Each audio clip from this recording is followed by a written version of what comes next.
Do a clap. All right, we're back.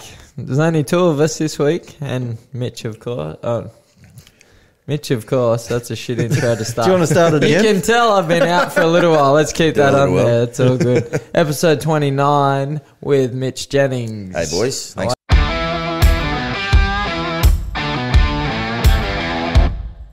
Hey, mate. Thanks for coming on. Neat setup. Yeah. Really good. It's getting better. Yeah. So, sports writer. Yes. For the Mercury. I am. Podcaster. Yes. In my Comedian? my guise is that, and comedian sometimes. This is great. I'm a little bit, I can tell you what I enjoy more, but beard. I like the beard. Look at this beard. That's beard impressive. How long have you been growing that for? Oh God, on and off for like a couple of years. I've been with my missus now for, God, don't put me on the spot, like more than 3 years anyway, and she's never seen me without one, so it's been a long time. Long enough. Well, the only time I used to ever shave it was when I'd fight as an amateur, because they've still got those stupid, they employ that, there's that one bloke that's 90 whose whole job is to check if you got any whiskers and make you shave. Come up and go like this and make you shave. So that's the only time I ever did it in the last 10 years. So, So you're boxing then? I'm long stepped out of that. Yeah. So you're boxing? Yeah, I was. Amateurs? Purely as an amateur. Yeah. How many fights did Not you at have? all like Mark. Yeah. Nothing in that. That's why his head doesn't look like mine. It does with the hat off. The hairline's the same. Yeah. No, I think 4 fights. Yeah. Couple of exos. Interesting one. I actually got bashed by Jack Maris, who was that giant that Justice Hooney fought. Yeah, okay. No, that was my last fight. All right. And he ended up like 23-1 as an amateur, and I think I was his 9-0 or something. I was like 3 fights in. Good matchup, yeah. Jesus. I might have even won half the first round, I reckon. of the 4-rounder. Takes a little while to get to the centre of the ring. Oh, mate, I remember as we were lining up, it was one of those league ones. Okay. So, you rock up and fight for like a state title on the weekend type thing, boxing league. It's all a bit cowboyish. Yeah. And I rocked up and you're looking around as a super heavyweight and you're going, all right, who could I be fighting? And there's this giant, and I'm like, geez, he's a big one. And then he got out of his chair. And he was freaking huge. And my coach is going, don't worry, mate, the bigger they are, the harder they fall. And this old bloke next to us has just gone, the harder they hit. I said, yeah, that's true. So I found that out. Feeling good now. Yeah, if only it was on a football field, you could run away until you got tired and then come back. I've probably been more level playing footy back in my day. It was less of a mismatch, I reckon. He was just huge, 6'8", and just you don't spar people like that. Nah. So like I'd by that point I'd had a decent amateur skill set without ever having any visions or designs on being.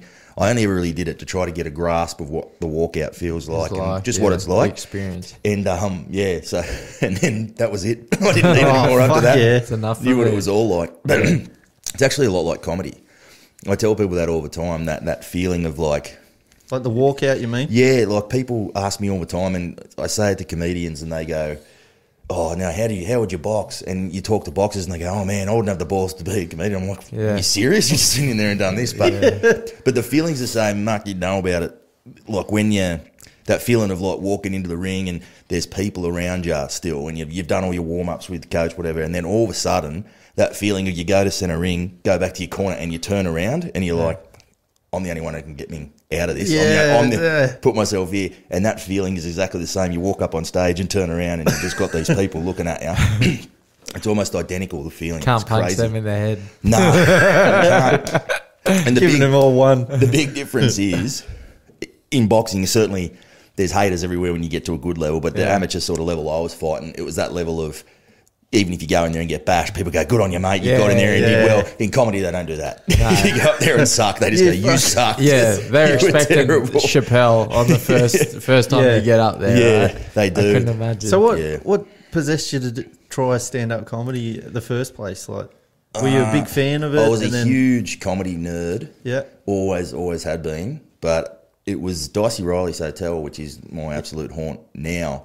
But I was sort of new in Wollongong, and it was just open mic. Some guys that are good mates of mine now just had one there, and it's that open mic set up. So it's like you try to explain to people. Everyone thinks comedy's like they always experience comedy through a Netflix special where a guy tells a 10-minute, 12-minute story. Yeah. When you're starting out, you get 5 minutes and that's it. Okay. So you need at least 5 good punchlines, all that sort of stuff. And it's just bang, bang for a good... And I figured out that, you know, comedians get up at open mic and you might think, oh, that guy's pretty ordinary, I didn't find him that funny. And then you'll see him at a paid gig later on and he absolutely crushes and you realise, oh, that was all new stuff. That was all hit and miss. It, yeah. So that's what you do, you realise. So you sort of think, not because you want anyone to go bad, you don't get there and think, oh, it's tough, but it's not superhuman. Yeah. And that's what you saw. You see some open mics and go, oh, well, if these people are doing it, I can have a crack at it. Yeah. And, yeah, that's just how it did. It becomes a bit of a drug. That feeling I spoke about, that turning around and seeing them all, like it becomes like a bit of a... It's almost like a winning feeling. Yeah.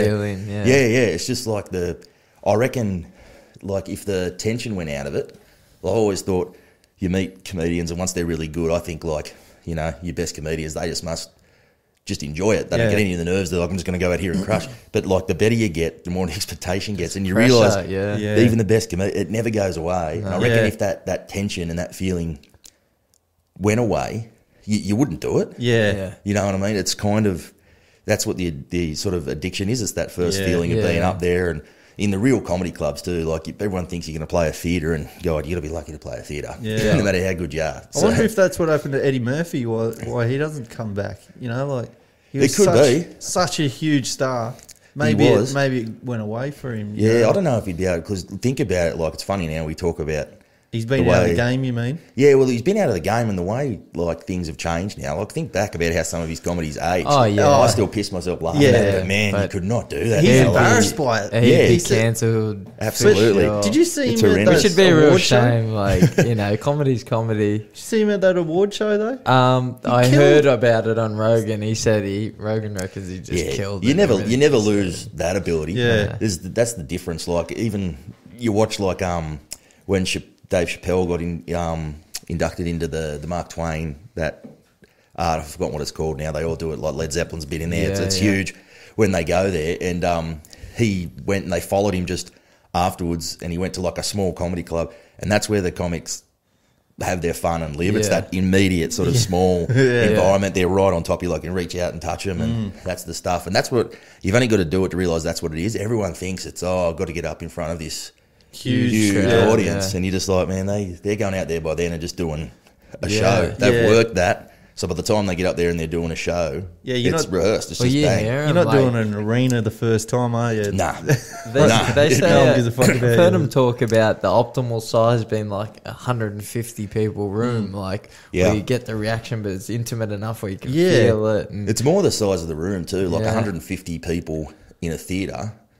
Like sucks if it's a big thing because it's too. But if it's 40 people in a tiny room, it's just fantastic. Like Happy Ending in King's Cross, you go down this and it's a comedy club. It's not what you think Happy Ending in King's Cross might be. It's a comedy club. Not Porky's. Sex shows. But you go downstairs. Much to Mitch's disappointment. Yeah, I know. Yeah. I went in there and ended up doing 5 minutes of comedy. And at least I lasted 5 minutes, I suppose. But we went down these steps and you go down into this like dungeon.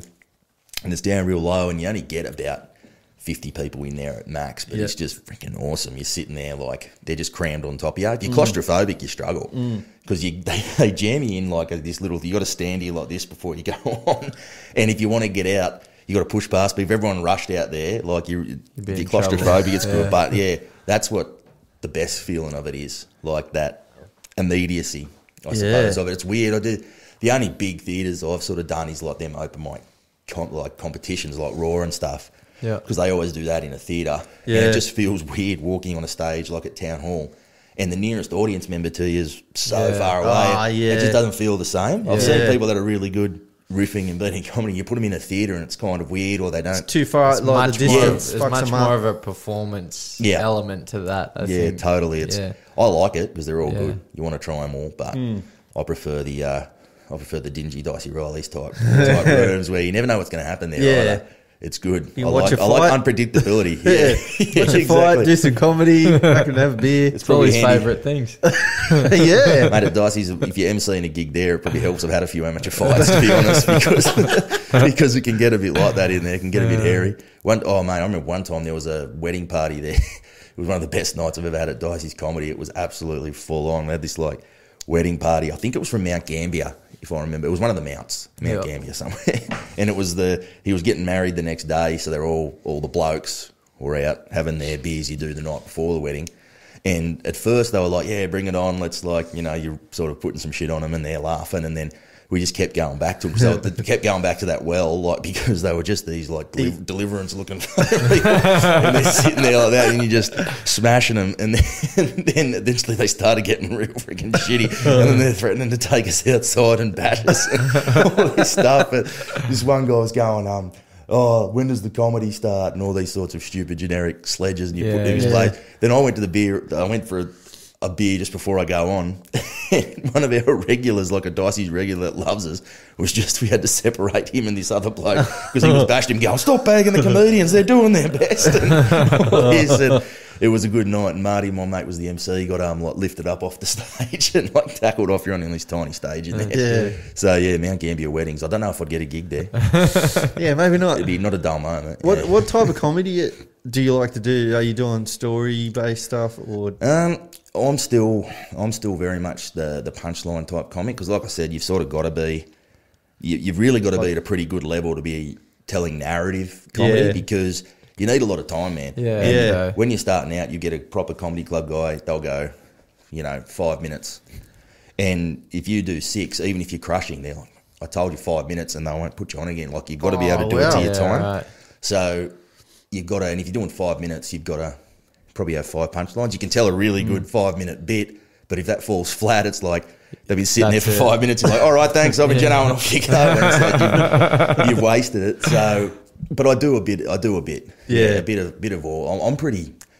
I'm not that edgy. I'm not like a surreal. Like I don't have any label. I'm pretty much like the bloke. I'm basically the bloke that's standing at the end of the bar, but they put a microphone in my hand. Basically, that's the way I try to do it. Yeah. It's sort of pretty conversational, but I did when I started, and a lot of people do it, and I probably fell into the trap a bit doing that offensive stuff. Yeah. And because that's sort of shocking. The go at the moment. Yeah, it's like Anthony Jeselnik is just one of the best joke writers ever.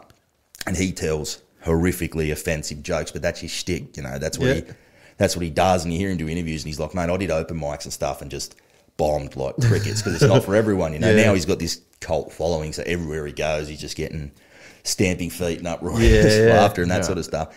I did that early on. I was telling horrendous. I won't even repeat them now because I'll get cancelled. And I haven't even got anything to cancel. They're going to cancel my 5 minutes.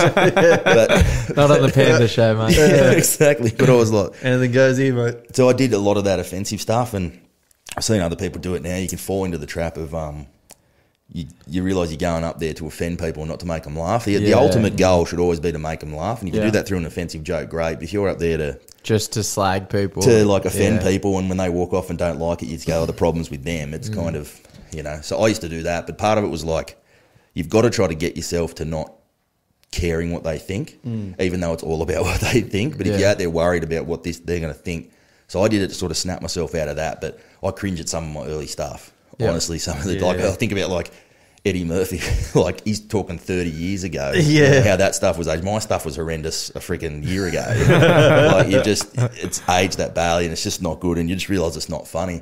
And I find now some jokes I tell that you've got your bankable ones, so you try new ones, but you've always got 5, 6, 7 in your bank that are winners that you've tried in all these different rooms. And they work. And it always wins, so you're there, you got them in your bank. Yeah. And some of them are kind of offensive, but you don't realise they're offensive until after you've laughed at them, and that's the perfect joke. Yeah. The perfect offensive joke. Yeah. So I'm still working on that because I haven't found the perfect offensive joke yet. Yeah. But I'm doing my best. But it's it's great. It's great, man. I do it. It's like a lot of things. It's a hobby that, you go, hopefully that might turn into something. Yeah. But I do it for free every night of the week. Yeah, that's when when you find something like that. But that's passion. Yeah, I do it. I literally do it for, people say, trust the process and all the process and all this sort of stuff. And it's such a cliche and things, but it's something I literally do for the process of it and not for an outcome. I don't sit there. I'm not sitting there going, okay, I want to be on Netflix, so I'm going to do this and work towards a goal. But that's what doesn't work though. In anything that you do, you just got to be in it, and then the process will take you to that destination. Maybe you can never look. Maybe you can never look like, I'm going to be fucking that next Eddie Murphy. and start here and try and work there. It doesn't work. It's like no, exactly. You know what I mean? I've seen through your boxing career, your different approach. See, I've been guilty of how that it changed. Too, though. Like, yeah, I can remember your view, and it was just subtle things. Yeah, I can remember watching when and I could tell when you came back that comeback and you were fighting Rocky Jerkic, bring it on, and you're just like, yeah, Sam Solomon in Melbourne, yeah, bring it on. You're doing all this. You could tell it was about that fights, whereas before it was. And you needed to get this fight, their rankings, and it just drives you. And you're just thinking later in mind. And I remember speaking to you in all the interviews I did with you afterwards, in that latter part, the more recent, that approach you had to it. And you could see it was almost like you love boxing again instead of it driving you nuts. Because you were doing it for each one. Yeah, and that's personally, like, that's where I went wrong. I've had like this revelation the last couple of days listening to I've forgotten his name all of a sudden. Must have been Michael good. Jordan's strength coach. He worked with like Dennis Rodman and Kobe and Tim. What was his name? Tim Duncan. Nah. I was just thinking basketball guys. Shit. I can't believe I've forgotten his name. Anyway, that's boxing. But yeah, he brought that shit to my attention. Like looking at where you look at the destination and you forget that you should be in the process. Like I started planning too far ahead, and then you just forget to be present in what you're doing, and then you miss all those key crucial moments. Like, and that'd be the same thing with you got. You got to be so present in performing on stage and getting it right each step along the way, and then you might end up somewhere. But it's like a natural thing that happens. Being invested in what you're doing, the craft of it. Not being invested in the goal. Yeah. And like that's where I was in the early stages. Like I've got to get here, and I realized like, man, all my amateur success, getting to the games and stuff I was just in it. Yeah. And fucking that's why I couldn't be touched in the end. Yeah. And then I went pro and I was like, fucked it all up. I wouldn't say that. Dickhead. I think you got to approach it as anything. When you said the word craft, I reckon craft is how you're looking at whatever you're doing as a craft. That'll keep you in a process more than 100%. Everything that's gone good for me has sort of happened by accident. Like comedy, I got up one night when they were just on, and you want to have a crack, and I'm like, yeah, fuck yeah, like 8 points of Guinness. I just want to have a crack, yeah, sure. And then get up there and crush the first time, because everyone does. It's surprising. Everyone the first time, adrenaline and just being into it will get you there. And then all of a sudden, sometimes you go, I've nailed this, and the next couple. But I ended up at the Mercury like almost by accident. It was funny. I was working in newspapers. I've been at uni. I'd sort of done nothing, been drifting around. I lived a good uni life. Like I was playing some footy, like in the lower grades with Panthers. So that sort of kept me on the even keel. So that's up. You're up in Penrith, where you went to uni and that. Yeah. So I was there in like the 20s, and that first year kept me just on a even keel. But then that went pear-shaped. I was jack of footy. Like at the time, you think, oh, you want to keep doing it, and I'm like, couldn't be happier that that's where it playing finished off, handed for me. Yeah, but I went and I did like 3 years of uni and just enjoying campus life on uni and all that sort of stuff. And I was like, oh, what am I going to do? Like, I better go get a job now. And I did what so many people do. I worked at like these tiny papers, like at I did the Manning River Times in Taree and the Great Lakes Advocate in Foster, which was my hometown. Foster's where I'm from. And they're tiny, like, weekly papers, and you're doing some horrendous stories. They were a rock. You just go, found. Mate. The biggest story that ever got any traction, still to this day, Mercury and everything. There was this lady that called me out at she was out like Coomba Park, which is about half an hour out of Foster, and I'm like, beauty, that's an hour that I'm in the car and no one can come into the office and no one can annoy me. And she was like, I've got Australia's biggest pothole, and I'm like, sounds like a yarn to me. All right, and I went out there, and it was huge. It was monstrous. She could actually like lie down in it. So I got a photo of her like sort of lying in this pothole, and I'm like, oh yeah, and I put it on the thing, and I was like, oh, is this Australia's biggest pothole? The next day, the phones were just running hot. Everyone going, there's a bigger one out the front of my place. To this day, we weren't quite measuring like clicks yet, like we do now. Now I'd be able to tell you exactly, the way they do analytics now, you're like, oh yeah, 21 to 23 age group like this. Back then you don't, and that just, I remember because it was still old school because Judy was our receptionist. She was lovely, and she wasn't big on technology though. She was an older duck, and she's used to put all my messages on Post-it notes. I've just gone out and there's like Post-it note with like street names of all the bigger potholes. So that was the sort of story I was. That's the stories I was doing. You. So I sort of said, all right, I need to find something else because sport was kind of my thing and whatever. Yeah. And I got an interview at the Mercury, and I just for a thing. I said it's all right. I'd just about said I'm going to stop doing journalism because I don't want to keep doing this where I am. Yeah. It's getting that the journalism field is narrowing so much too. I probably, looking back now, got into where I am like just in time. It's really shutting. Yeah, it's becoming really hard. And I decided, you know what, I've always thought about teaching. So because I just got an arts degree, just do it, you know. And I signed up at Wollongong. And I was going to do this 1 year intensive. I'm glad I didn't do that. That'd be a nightmare. Oh, my God. But I'd been accepted and signed up. And I said, and then this interview came up and I said, this will make the decision for me. If I get the job, then great, I'll go do the job. If I don't, beautiful, I've made the right call and I'm doing something different. Yeah. So I went down, did the interview, thought I'd nailed it. And the editor rings me up and goes, mate, you were very, very close. Like, you were very close. But I'm just like, yeah, right, yeah, whatever. Yeah. And I'll never hear from them again. So I'm like, all right, I'm gave my notice at the job I was at and said, yeah, I'm going to go down and do this. And they're like, okay, great. And then Tim Barrow, who's my sports editor now, just rang me out of the blue and just said, hey, mate, I'm the sports editor now of the Mercury and we've had a job come up. And, would you want to come down and I'm like, I'd only been down for an interview. He's like, mate, just come down, casual kit. And he took me to Diggy's for a coffee. It wasn't really an interview. He just goes, mate, look, you were so good in the interview last time. They said, we'll keep this guy. And they brought nice. So I was done. I'd quit journalism for lack of a better word. Yeah. But then all of a sudden they just said this.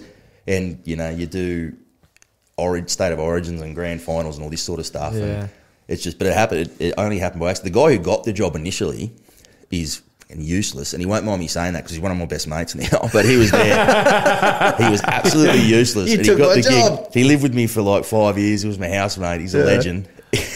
But he's not a legend. He's a fuckwit. But he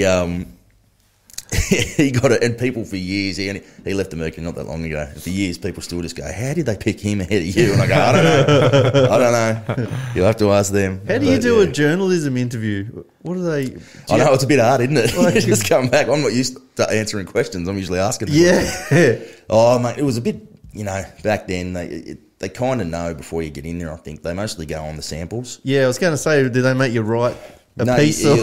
You'll submit a whole bunch of stuff. Yeah, like before you even go down there? Yeah, before you go there, all your samples. That's what you live or die by, especially when you're trying to get that sort of foot in the door stuff. So you wanted to do sports initially? Yeah, well, when I was a real little kid, I was like, I want to be a sports journalist. But at that time, I still thought I was going to be an athlete. Yeah, like everyone does. Yeah, like you know what I mean. People think they can be astronauts and all sorts. You know? Yeah. So I thought I'd be a sports person, and everyone was saying, "Yeah, but you'd be a good sports journo as well," because I was just obsessed. I was just sports obsessed with everything. Like every sport. I was then. I'm not now. Yeah, it's funny. I'm quite like I'm more across it than your average person, just because I have to be. But I'm not the. I've lost all sort of fandom and fan perspective. Yeah, which is it's probably one of the downsides of your job. Doing it for a job is you kind of forget what it's like to be just a fan and just completely invested in it. Yeah. So you root for the story. That's what I find now. I don't have a footy team. Yeah. Like people go, who do you go for? And like I don't have a footy team because I just go and I root for what's great. Like the underdog coming and doing this or you know, whoever happens. But that's good in a way like too, because you see it for what it is. Yeah, exactly. I'm not blinded. I haven't got these blinkers on that you see. You're not throwing the pillow at the TV because your fucking team didn't kick a goal or what. Yeah, because it's people think it's really good. Like I think about like some of the cool things I've seen, which are awesome. Like that Broncos Cowboys grand final, like when JT hit the upright with the conversion, then he hit the golden point one. The moment, the staggering moment by far, like. The kick in the field goal from there was nothing. When it hit the upright, that was just crazy. I used to have this video on my phone just looking down, the whole crowd just on this, and he hit the upright, and they're all just going, because that was just a staggering moment. You forget what you see, but because we people don't realise we're. So you're in the box. You're in the box seat. Yep. On a laptop the whole time. On a laptop the whole time. We file. People don't realise that's what we're doing. Like we have to file our stories. 600-700 words, like 5 minutes after full time. Yeah. Shit. So you've got to write it as That's you go. your deadline. Yeah, people pick up the paper the next day and think, I must have been watched the thing, gone down, sat down, thought about it, and gone down. You're really scrambling. So the amount of stuff you miss is incredible. Oh, yeah. There's always, if you're in the media box, it's hilarious. There's always someone sitting there going, who kicked that? Who passed that? You don't see anything. Yeah, right. Like, I remember when James Tedesco scored that one in that game 3, right at the bell to win that game, and everyone's going off, 80,000 people at Stadium Australia. In their wisdom, the NRL for some reason hadn't put me in the media box. They put me in the overflow. So I'm in media seats, but I'm up in normal sort of grandstand seats trying to type. There's no Wi-Fi, nothing. So I had to go inside because I'm on a 10 p.m. deadline, and if I don't do it, it goes blank. The way our system works, it goes. There's nothing there. Wow. If it goes, so you're under this pressure, and I'm sitting there. And I had to go inside to get Wi-Fi. So I ended up watching that. I was at the stadium, one of the all-time great Origin moments, and I was in the corporate box looking at a screen like smaller than the one I have at home, writing it off that, and I'm hearing all the noise behind me and all that. So that's shit. Yeah, you get some moments like that. What are some sports that you don't really like to follow that the job kind of pushes you down? I'm lucky that I don't do a lot of that now. So you can kind of pick and choose. I kind of pick and choose a bit more. Sweet. Yeah. I'm in once you get into a sports sort of team.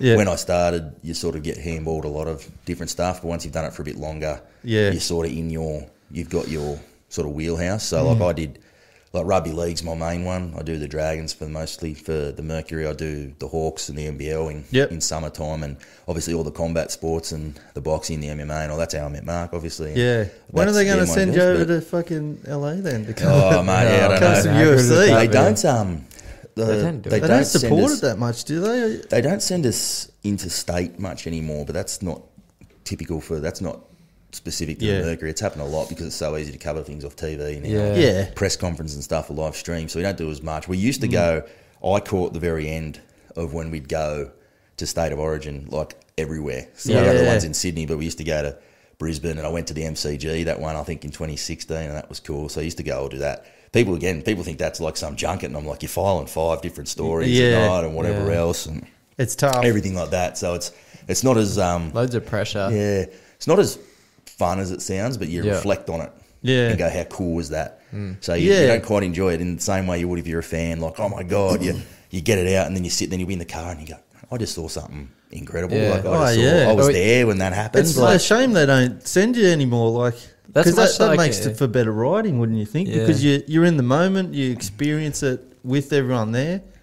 And that's what you want to read, isn't it? You want to feel something when you read it, maybe. Yeah, well, it depends. It depends how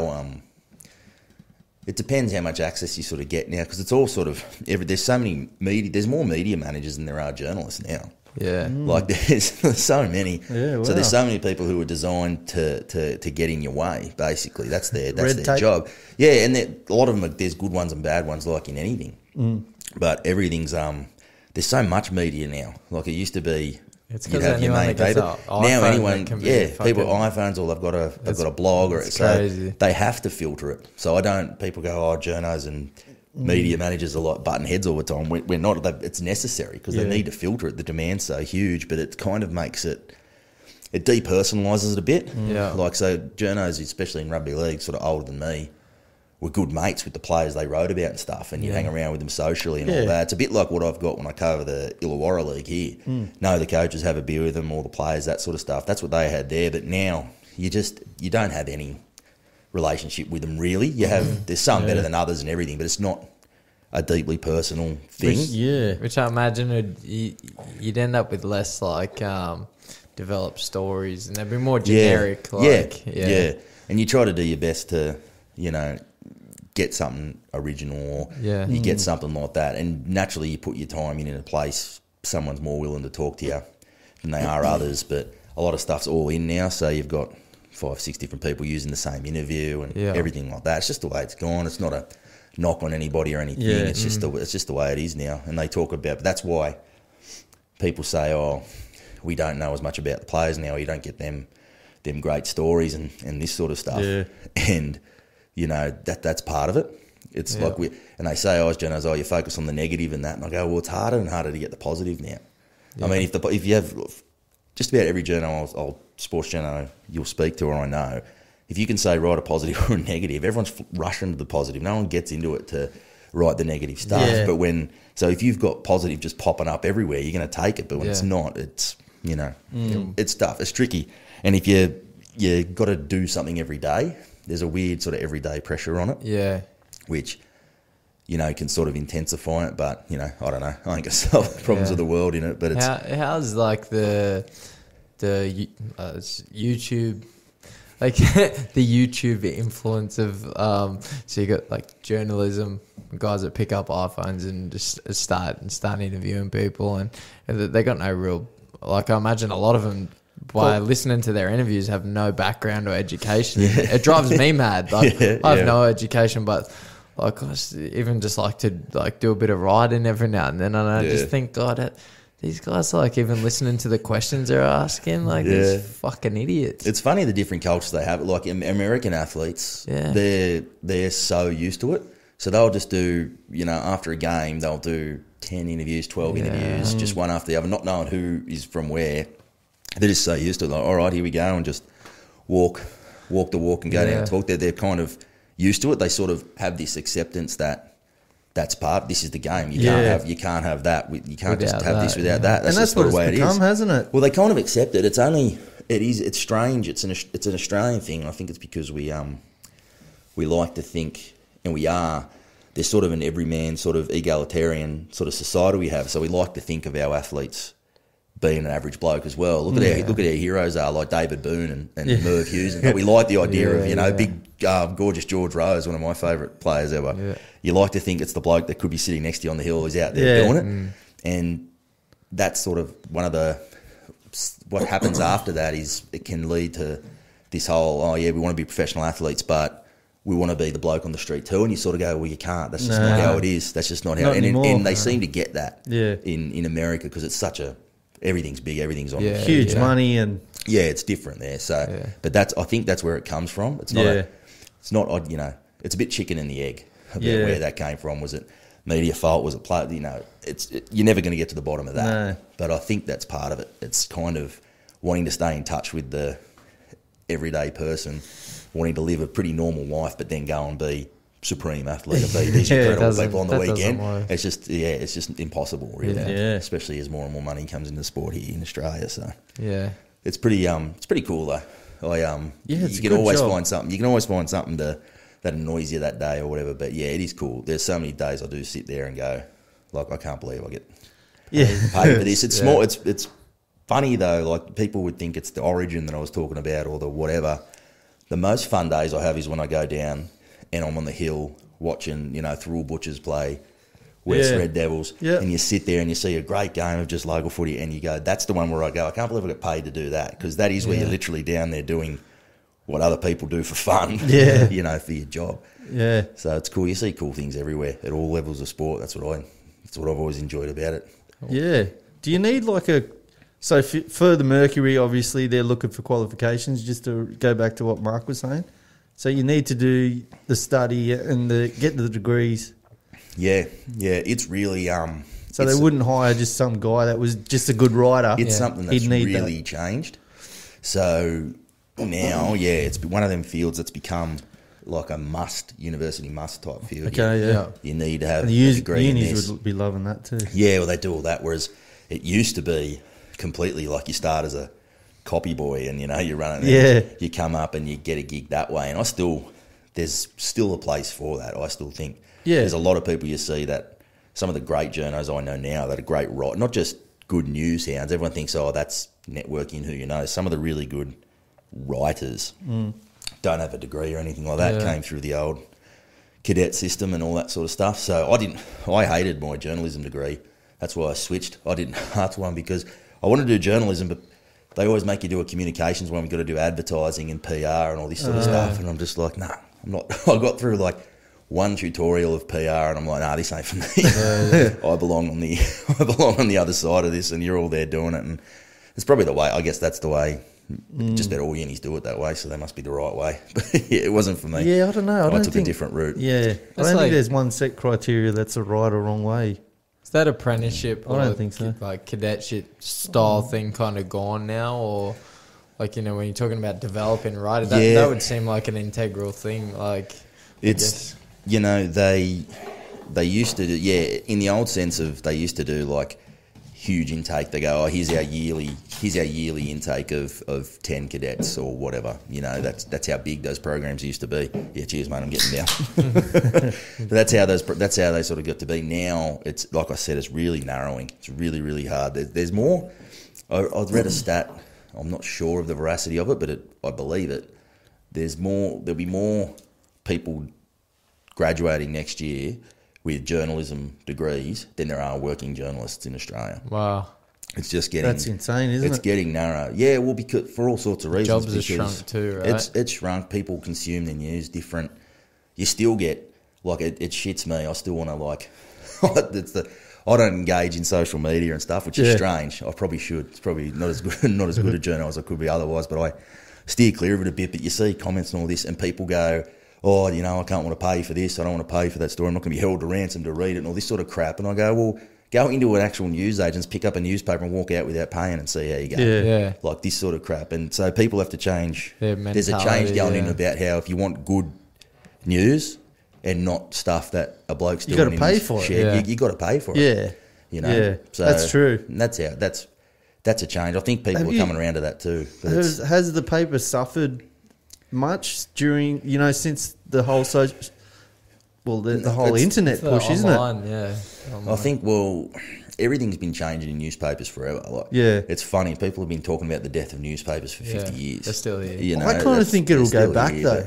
Yeah. Oh, look, there's no doubt that long term it's going down to where there'll be your weekend read type paper and stuff like that, because people do get it online. Yeah. So that's the way it's going to be. But the news we do is completely different now.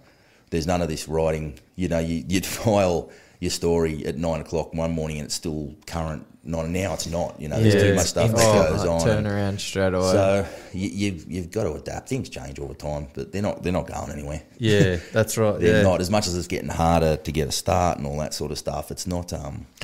If you're still good enough, I think you want it enough to do it. It's hanging around. It's not going anywhere. I think, like anything, it's gonna be that quality aspect that you're after. Like, there's such a pollution of information now, but you're gonna know, like, you're gonna get the quality stories and information from credible journalists and stuff over just the shit that's pushed out there and all the clickbait, and people, like, because we're getting to that stage now where we're starting to suss all that out. Everyone's pretty educated on what's online, and there's systems online that filter that shit too that are getting better. Where it can find the shitty stuff and kind of filter it out so no one really sees it. Yeah. What I am seeing, which is really good, is there's sort of like a drift. You know how things always drift in and out, and with the instant click and the breaking news and stuff, everyone's breaking stuff at the same time, and everyone's sort of on the same sort of story a lot. Or like I said, you do interviews with 5, 6, 10 other people, all with the same interviews and that sort of stuff. So if you can come up with something, if you can write a bit more with a bit more flair, or if you can editorialise a bit more or do it that way, people were sort of, I found they're drifting back to that. Yeah. They like that sort of stuff. It is more, opinion based, or give us your take. Less of the same. See how you are, instead of just, regurgitating what they said. There is a bit of a drift back to that. Like, there's still some great guys that you read. Like, there's certain guys that you only read the first couple of lines of their column. Probably me for a lot of people, because you've all got your people you like and the people you don't like. But you get certain ones that you won't, you read them in full, and because it's going to be interesting, or it's going to be a bit different. Yeah, I think people are sort of willing to pay. Yeah, for for that sort of stuff. Yeah, for quality. If it's good and it's what they like. Yeah. So I am seeing that. Yeah. That there's a drift back to it. Because you're doing comedy, I think social media might be really good for you, just to troll. I could do, but the thing is, you can say I'm in a weird sort of spot, because there's certain comics that once they're a comic professional, that's what they are. So they can say outlandish stuff. Yeah. They can say stuff that the woke crew's going to get into them for. You can just go, whatever, I don't care. Like, freaking, I can get in all sorts of shit. If I had public, you know, I've got to be real. We've got to be real careful what we say. Oh, for sure, because you know that's, and I've just off it completely. Really, it's people would think it's strange to hear as a journo. Like, and I'd go through the channels that we need to. So like the Mercury Zone handle and stuff like that, and you'll do, you know, whatever I have to in that regard. But yeah, as far as me personally, like, I haven't got a personal. It's probably smarter than that sort of way, stuff. Because if you want to keep your job. Yeah, that's right. Yeah, I like to keep it. Clear of that. Yeah, all this is the opinion. My opinions are not those of my employer. Right. I'll say we're the same. We're idiots. Don't fucking listen to us. We know fuck all. Yeah, I figured out nothing. But yeah. But what was it? Oh yeah. So how long have you been working at the Mercury? 8 years, I think. It'll be 8 years, September 1, actually. Just in sports? Yeah. Specifically in sports. It was, it's always easy to remember because my first day was September 1. So I can always remember, here's the anniversary, it comes up again. It's an easy one to remember. I remember my first day vividly because I was new. I was new in Wollongong, so I didn't really know much about it. And I was living with my mum when I first came down here, and she lived at Scarborough. And we went down and got dropped into the pub at the Ryans at Thirroul. And in my head, because I wasn't quite used to it yet, it's a quick drive. You're just like, oh yeah, Scarborough's not that far from Thirroul. So I've had about 1 million beers. Like the day before my first day, I'm like, yeah, this is great, new move. Like I've moved out of a small town, I'm in Wollongong, how good. Got a bit carried away. I've had 1 million. And I'm just like, oh, there's no cabs around. It's all right, I'll walk. It's not that far. And I walked from Thirroul all the way up to Scarborough. I remember doing it later on, like on Google Maps. It was through the roof. There was even, I went back on Google Maps walking, and there was even warnings, parts of the track might not be there. I'm like, I'm not going to fall off a bloody cliff. I wasn't on the track anyway. Yeah, exactly. So I can still remember vividly when I started. I actually think I interviewed you in one of my first couple of weeks. Days, I'd say, yeah, you're one of the first ones I did. Yeah, because I wanted to, being a boxing guy and everything, I wanted to. Any sort of boxing opportunity that came up, I jumped on it. So did a lot of that, still do. Now it's combat sports still so my favourite round, really. You follow the local MMA and... Yeah, do a bit of that. I probably should do more of it. Like, I think MMA is a sport and it's the biggest thing that they throw around at you. Everyone's a casual. Like, you know that as an insult. I hate that as an insult when people say it. Like, it's just... Casual fans is what pay the bill. Everyone's a casual fan. How many people in any sport? How many people in any sport really have an intimate knowledge of what the sport is? You don't. Yeah. No. Half the people in the sport don't know what it is. Exactly. Like, they say all sorts of stupid things. Yeah. Like, I remember thinking at the time when Canelo fought Triple G the first time, and Triple G, like, this is what I mean. People might disagree with me, but Triple G won that hands down. Yeah. I had that easy. Yeah, I thought he won that. Easy. I thought he won. I think I had it like. Whatever it was, 116, 112, I think. Yeah. Is how one of the judges had it. And then there's people I know, or boxers, and people who know more about boxing than me going, I think Canelo won. And you just go, you're an idiot. And I'm just like, that's why casual is such a... It's such a stupid thing. It is, yeah. I think it's such a silly insult, and it gets thrown around in MMA more than anything. Yeah. And I think... Like, how many people would be intimate MMA fans? Well, exactly. Like, you better be one of the guys on the roster at the UFC or, like, in one of the top organisations, because MMA is a fucking new sport anyway. And how many martial artists do you know? They're not the type that are going to be online going, this, that, should have done this, should have done that. Like, they're not the type that do that. By definition, they're disciplined individuals that don't need that shit. Exactly. Yeah, there's probably only a handful that are doing it that you probably should listen to, but the rest... Yeah, but I follow, obviously, Alex, and watching his rise has been really cool. Were you following him back in when he first started? Yeah, the first interview I did with him, he'd won... the Wollongong Wars, was it? No, he was fighting Wollongong Wars, but he'd won like one of the belts, because there's still a lot of sanctioning bodies in MMA. It's still a bit different like that. There's still, so people, you got to be a bit wary. People go, he's won a belt here, and you're like, it's his second fight. It could be their promotions belt. This sort of stuff. So it's still, they're still streamlining that because it's a new sport. But he'd won the AFC or whatever it is, like a legitimate one here. Yep. And you sort of go, like, honestly, and I've spoken to him, admit it, he's proven so many people not wrong, because there weren't people... He fucking proved me wrong, I'll say it right tonight. No, I was never... I like the guy. I think I've never met him, but I've met him once, but... Anyway, Absolute seems like a champion bloke. But I bloke. always thought, fuck, he's going to struggle when he gets there. Fucking prove me wrong. I just thought people were just talking shit, to be honest. You want to look after, yeah. Well, but that's then, what I mean about proving people wrong, because there weren't people out there wanting him to fail. Everyone's going a little bit. You know, I've said to him, like, hey, he's got to hit a ceiling. You're going to hit a ceiling soon. Like, he just hasn't, and he's blown through, and he's beaten everybody. He's beaten. If you look at the, he's got the belt, doesn't he? That's what's real. Hey, you want to talk about casual fans? The crap he cops from the Max Holloway. Oh yeah, idiots. The most dumbest fan base in any, and they go there and everything comes up. Beat Max, beat him twice. Yeah, beat him twice, and he's beaten Jose Aldo. He's beaten the two goats that we say in featherweights. He's beaten both of them, and people are just going like, oh, you got to hand it to him. And you sort of go, why? Like that's what's stupid about that. Canelo, Golden Boy, Golden Boy, you got a gifted decision. You sort of believe, that might have been at play. Yeah. What was what benefit does the it's not happening in the UFC? You've got an Australian in a small, all this sort of stuff. It's not like it's a push. He's done it all on his own. He's done it all on his own with a small team out of Windang. And he's kept doing it. And that's why people love him too, man. Yeah, that's right. He's still Alex. Yeah, that's it. He's what we were talking about before. He's the guy next door. He just fucking gets a certain couple of things that other people don't get. Yeah. He's on that great. No, it's great to see. I'm really fucking it's one of the coolest things I've seen in my job is because you've got to see a guy who was a guy that like, oh, how good's he going to go? He's winning a few things.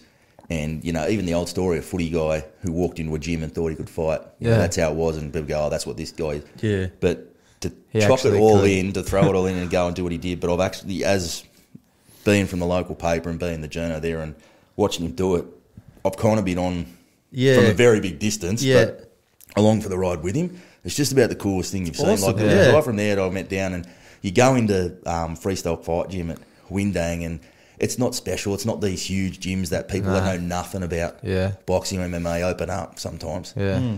It's this small, bare bones sort of setup, and just from there have gone... it's really remarkable, really. Well, it's not really, though, if you look at the history of like proper combat sport, because that's where all the good shit comes from, the raw, real places with real knowledge and real hustle and grit, and these fucking big centres that are commercialised and look good and selling instead full of shit. So well, that's why boxing's still, you know, the sport. Like every other, that's what I say to people all the time, like all other sports are a metaphor for boxing. Everything we talk about on the ropes, down for the count, punching, you know, back, you know, it's all taken. It's how we understand everything. Boxing is it's a metaphor. You're separating life, a guy from your will. When did they think it started? Like, because there's fucking hieroglyphs of. Mate, that's another thing. If you want to talk about newspapers, how long have they been saying boxing's dead, Mark? Oh man, the whole time I've been in boxing. Mate, I've said this to people. What's really funny is Jack Dempsey. Yeah. Right. When he finished, people were decrying the death of boxing. Jack Dempsey was the most popular guy in boxing, and it's hit an nadir of popularity. Like it's just not the same. The name. That's when Jack Dempsey retired. Jesus. They were already saying. Yeah, boxing's on the boxing's off the cliff. Whereas like now you can still fill 70, 80,000 seat stadiums a week. Well, now you got YouTubers doing it. Yeah, exactly. My God. Exactly. That shit hurts my feelings. It has to. Oh man, it's fucking amazing. This Logan Paul versus Floyd thing just fucking pisses me off. I don't understand it, and I just think he's been greedy. And he's going to make... I just go, you don't need the money, and it's what kind of legacy are you building? Yeah, like it's kind of cheapening it. I feel sorry for Triller, the one that they keep promoting these shit shows, and I don't think they're never going to be a legit boxing. They can put they put Cambosos and Lopez on the undercut. That's a legit fight. That should be promoted. That but they're going to keep doing it. You know, like there's going to be another one, but. Like they're not going to be mainstream to us because we're genuine boxing guys. Yeah, I haven't gone near them. I don't even know what they do. True, but to be honest, they're capturing all the YouTubers and all the YouTube audience and all the young. These guys think that's what boxing is. It fucking kills my soul. I'm like, the guys die for this shit and bleed for it. And these dickheads, they don't know what boxing is. They don't even ever make weight. They're big guys fighting little midgets. Yeah. That's Floyd was a legend. Like he he matches up in all time at some stage. He's nowhere near. You can't say he's the best ever because he's not. It's nonsense. No, but he's one of the best defensive fighters ever, and he was definitely the best of his era.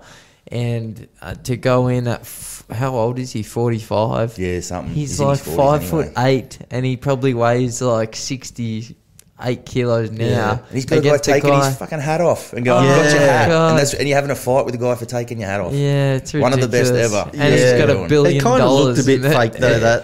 That looked real fake to me. Floyd's a bit petty. Like, I don't know. But that shouldn't go on his record. Like if he wins or loses, they should just go. That's not a fight. But I think it is an exhibition. It is an exhibition. That's what, even selling it as a fight is a joke. Even McGregor won that. Well, at least, is that on his record? That's not. At least Connor was. That is on his record because that was a fully sanctioned proper boxing bout. Yeah, at least Connor could. At least he had the bloody legitimacy in MMA. He did, yeah. Logan but Paul's he's still not novice. a boxer. Yeah, but he's that's true. I get annoyed a little bit at the. You know how you get. There's a lot of like the big dogs in fighting that sort of go, this bullshit, they're making a mockery of it, and I love it. The ones that well-established ones, like I saw like GSP saying the other day, "Oh no, it's great, there's bringing attention, this, that," and I'm just going, of course you'll say that. You're a legend. You're set up. You got all the money. Of course you'll go, "Oh, it's great." What if you've missed the boat because you've been having the money taken out of like yourself, out of your kids' mouths? Yeah. If you've been absolutely putting your heart and soul into it, because you can't play, like they say, you can't play boxing, man. You can't play MMA. Like, that's true. You don't play the realities of doing it for real. Like, fuck, man, after I fought last time I fought, that's it. I'm done. Like, I don't have it no more. What, even after those nice photos that you posted? Like, Willie was there. He saw everything, but my wife's crying, I'm crying. You know what I mean? That's the realities of it. And then it's like... And you're getting paid like $15,000 measly dollars for that. Like my kids come home, they're upset that you look like that. That's the real. I've been battling at this shit for 18 years, and I've not got much out of it. I've had a lot taken from me. Like that's boxing. Yeah, like, that's a real and raw shit that probably 95% of boxers go through. And then you got these guys that come up, they can't fight for shit, but they just got all the advantages, and they got millions of dollars to do these crazy looking camps, and it's bullshit. You got to work a full-time job, train 2-3 times a day, suffer, and then get nothing for it in return, in hope of one day getting to that destination and taking your family to a better position. That's the real experience of a fighter, not these dickheads. I always think the hardest thing I see about, because you have to be so all in on boxing, and I say this as an observer, so I'm probably a casual in a lot of ways, but the way those sports teach, it's necessary to be good at that sport. It's necessary that you learn to hate that sport. So you have to learn to hate something that you love. So you're wrestling with this whole, I love this, but I hate this. And that's the journey you sort of go on. And that's what like combat sport will make you do. It'll make you hate something that you love. This is what I see in people. This isn't from my experience. This is what I see in people. It's the wrestle and the whole, when it's doing that, when it's so all consuming. Yeah. And having to come to grips with that and sit there at the end of it and go, do I love it? Did I hate it? There's that sort of thing. And then guys coming in and just doing like YouTubers coming in. Having a one-off. Like, it'd piss me off. Yeah. Like, no end if I was a real fighter. Well, you've documented it really well in your blog. Have you still got the blog? I can't find it anymore. The website died. Blog? the website died. I didn't renew the bloody thing when I retired. Fuck. Lost all my work. Sorry, I'll start up again. I remember years back, Showtime Fleming had a blog back when blogs were sort of a new. He had one that was always a good read. I remember. I don't even know. It's kind of like it was like reading your diary. He had some funny, like he had a real, like he's a character. Hey, he's a cool guy. He had a real sort of perspective on it. It was sort of like you go to read a blog and go, okay, it's going to be, and he kind of had some great takes. I remember reading it and going, this is good stuff. Like, I would keep reading that. But so he could write pretty well then? It wasn't so much like you wouldn't sit there and go, it was crafted words. I just mean it was interesting. Yeah. It was just an interesting So you're not sitting there going, you should have put a comma there. I remember that. That was in an old boxing magazine. There was old ones. He had one online, and because that's the other thing too, as you know, boxing in Australia, like we don't have characters in the way that, because it's mostly very, very humble individuals. Like humility is what strikes me with a lot of the guys. So like overwhelmingly, and then you get like this sort of character and this sort of going out, like you want to see a different side of it. And I used to like that. And man, how good was he in his last fight, Showtime? God. He looked freaking sensational. The best I've ever seen him. Yeah, I thought and it was a much. shame. Like we're friends with Tyson Landry. Yeah. And to be honest, Tyson was probably the best I'd seen him. He was ready and he prepared well, and his defense was good in spurts. But Fleming was like world class. He was just on, wasn't he? He was on, and he was hungry. And even after he hurt his hand, he popped it, and I've just gone, he's hurt his hand. I've just gone, and I thought, he's just going to have to, and he was just fighting. He did fighting right-handed. Then in Southpaw, he was just fighting like right-handed, and he looked sensational. And that's great to see. It was I thought he was spiteful performance. Really, I thought it was really a guy that was coming years ago. So good to see. It is good to see him form that, or possibly fulfill the potential he once had. Like he's back on that track. You saw him fade off for a bit, and then it's what I've loved about the Tim Tszyu rise, and as cool as that is, like it's brought everyone else along. I guess because of international fights being a bit off the table now because of COVID, but that fight night, sitting like ringside to it, was sensational. Like Kama Mazzutia and Wade Ryan was absolute war. Showtime looked fantastic. Matteo Tapia, scary man. He was just in there. Like there was really, really good fights, and people are starting to get back on the domestic scene because they're using Tim Tszyu to drive it. Yeah. It's not just as they did with Jeff. Between him and Jeff Horn, the minute Jeff come along and kind of won a title, but then the Pacquiao fight like just blew him up. That moment kind of put it back domestically on the map. People cared about it again, and it didn't matter that Anthony Mundine now was fading off into the distance, and Danny Green was gone, and Costa had gone. They revived it. They revived the TV interest back in it. The Tim Tszyu story as he built, he pulled all the TV back in. He pulled people's interest. People talk about boxing now. Yeah, but it's on TV all the time. I know people never talked about boxing before. Yeah. Like there was a dead period in this country in terms of the coverage of it anyway. And like because of those guys, and I always give them props for that, they fucking pulled us back along with it. They give you the ability to get the fights, and they put more money into the sport here, and it's just better all around, really. It's good because I noticed that too. I wrote it after I watched the Tszyu Hogan fight afterwards, and I sort of took a note of it, and I looked around that crowd at Newcastle Entertainment Centre, right? And I'm like, this is now, he's taken the casuals with him. Because these people here, the makeup, the demographics of that crowd, hardly any of them watched Kostya Tszyu fight. Yeah. They're just, when Kostya Tszyu was knocking out Zab Judah, I was 11. Yeah. You know, and I'm in my 30s. That's like, that's how long it was. So the people that love Tim Tszyu now, they're not Kostya fans that like it. Exactly. They know a bit about it. So it was really, really cool. It's awesome. And they're those fighters, man, just watching them get some cred. Like people, I remember too when Mark Hunt and Paul Gallen, and you can say whatever that fight, and people can have their feelings about that.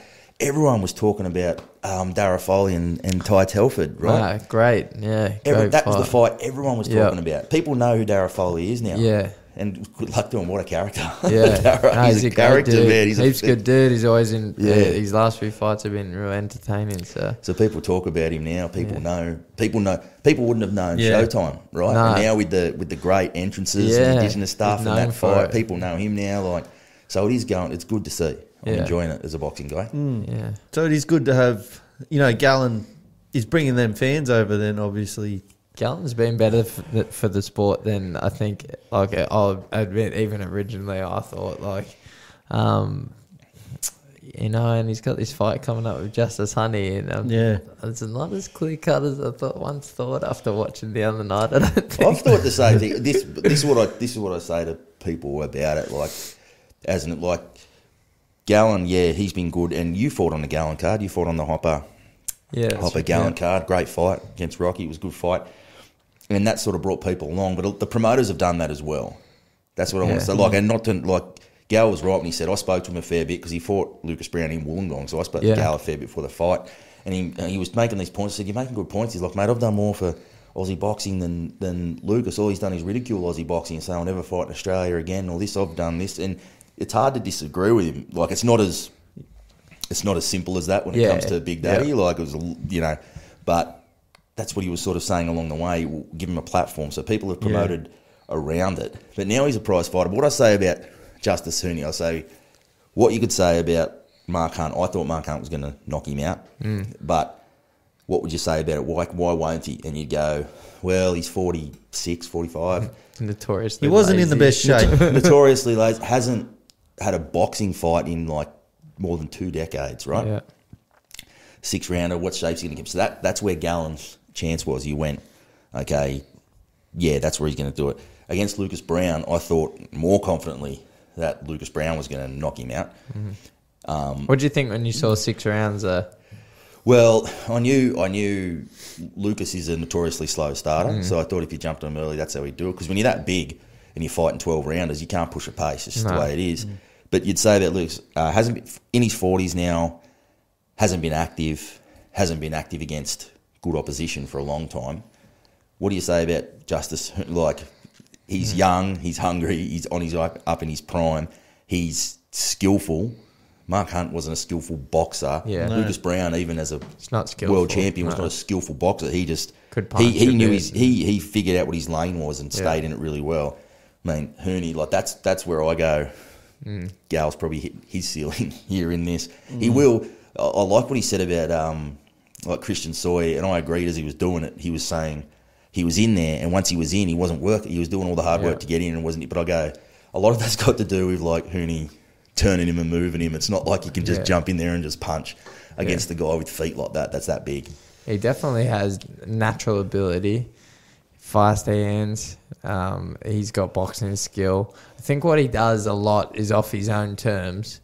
I don't know that he's instructed about positioning and stuff that much. I saw a lot like he kept turning to the right and almost getting clipped with the backhand.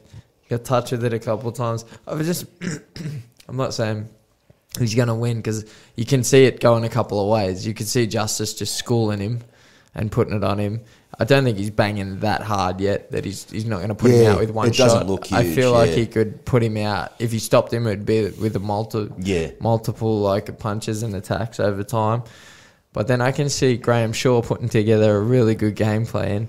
And people don't rate Graham Shaw. People don't know Graham Shaw. Exactly. That's the problem. Yeah. They don't understand how good a coach he is. And he comes up with some very good game plans, obviously, because of Paul's success. Yeah. So if he can go out and implement the right game plan and you can see stuff that you can exploit with Justice, then I think he'll be in with more of a shot. I think it's going to be a little more competitive than people think if he executes on the night.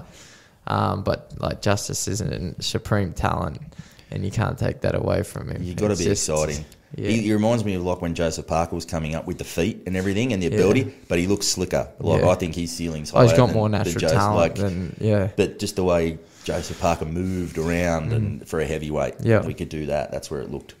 Kind of. It'll be interesting to see if that power comes in as he gets a little older and as he gets past the thought of the Olympics. If they settle him and who he ends up working with long term, whether he stays with his dad and Mark Wilson or whether he goes to a proper could be hard professional team. You never know with that father-son combination. It's got a use-by date, doesn't it? Yeah, I think doesn't matter how good and effective it is. Yeah. It's got a use-by date. So it'd be interesting to see where that ends up. I'd love to see him fight some good people on the way up. That's what I when they start building him. Look at Tim Tsz's shown that if you clear out Australia first, that's the way to do it. Yeah. Too many people now want to sort of go on their push and then they got questions. Do their world title fight and then get like sort of as a superannuation top on the way back then. They had the domestic fights we all wanted back then. Yeah. So it'd be good to see him. You got more of a chance of actually winning a world title if you go through the levels properly. Yeah. And that's something that's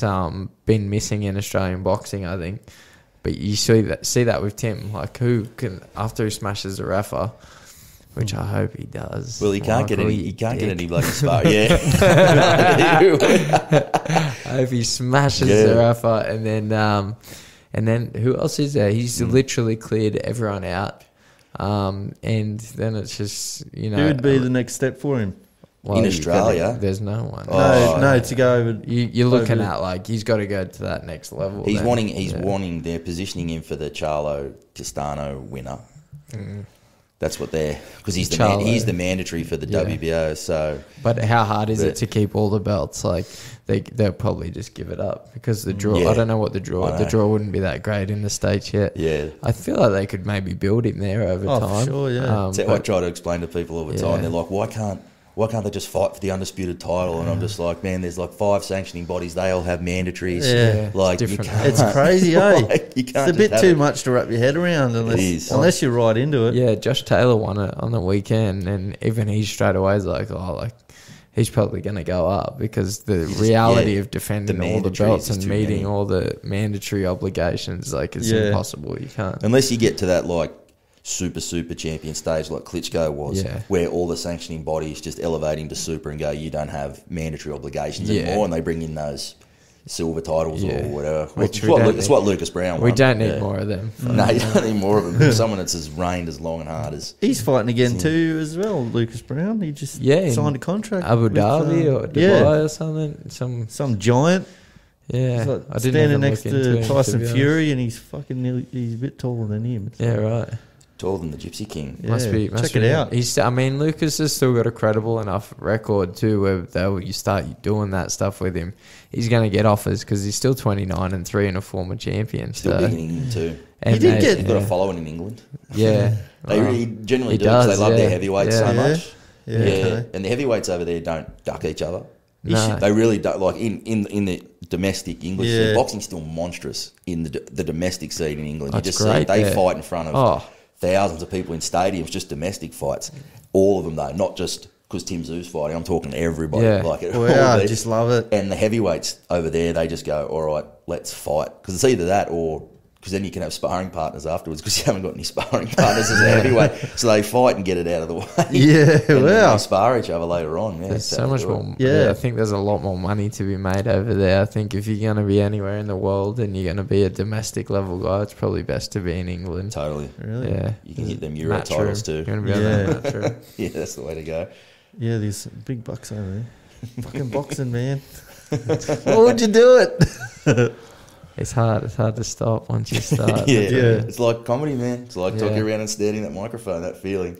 It would be the same, like ding, ding. Yeah. And you just go... It's real. That'd be hard to let go of. And it's the truth of it all. Like, it's having to face stuff. Like, this is what I think of. I hear people talk all the time, but... It's like in your life, when you do this, you have to face stuff all the time. You have to face the truth all the time because it's exposed. And if you don't face it during camp or every day when you wake up, then you're going to be exposed on the night. You know what I mean? And then if you don't answer the call on the night, it's going to be exposed as well. So I think it's just that addiction to answering the truth. But then, to be honest, like, there's nothing like winning either. Winning's like, it's good, I miss it. And to be honest, that last fight and seeing, like, I got to credit Isaac a little bit because he has kind of remotivated me to get back to doing what made me, but also get that attitude back because he's got the perfect attitude as a young guy coming up where you can hit him and he goes, it doesn't matter, I'm coming back with 4 shots. Not because I'm tougher than you, but just because I want it. And I want it bad. And he's ready all the time. And he's in the gym. Look, he just fought like 30 days within each other. And he's going to fight again in 3 weeks. And he fought against the top guys. That's what I mean. Like, that has actually remotivated that fire in me to be like, yo, man, you can still do this. But you need to be consistent. And you need to be training all year round. You need to cut all this bullshit pro camp stuff. Like, you get back to being an athlete all the time, dickhead.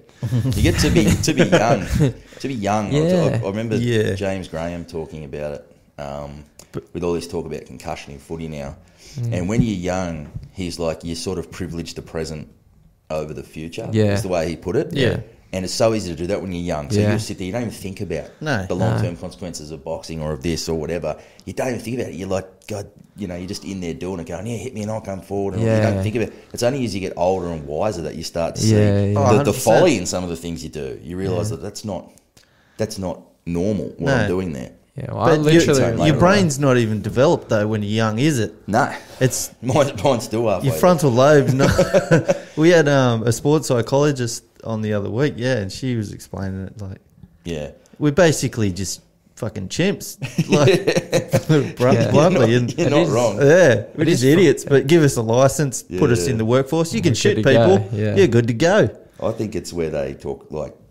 Why I compare, even though they're chalk and cheese, where I go back to that comparison between like comedy and boxing, it's fact and it's in anything you do. I think like the putting yourself in a position and going, okay, I've put myself in this position, I'm the only one who can get me out of this. You can't just, in boxing, you can't just tap out and go, okay, you go in for a bit. You know what I mean? And you just go, I'm here. That was the feeling. I remember looking across from a guy and just going, this is it, like I'm here. It's all fun to be training and whatever, but I'm the only one here that my coach can't help me. Now my sparring partners can't help me. The guys that walked in, the huge entourage that walked in. It's funny as you'll see that too, Mark. The size of your entourage, the more fights you have, gets smaller. As for me, I remember as an amateur, they come in here. I want to watch your first fight. I'm coming out to the music. You've got like 6 people coming in with you as this entourage. And by the end, you just don't want to bar of it. You're like, no, I want to be my coach only.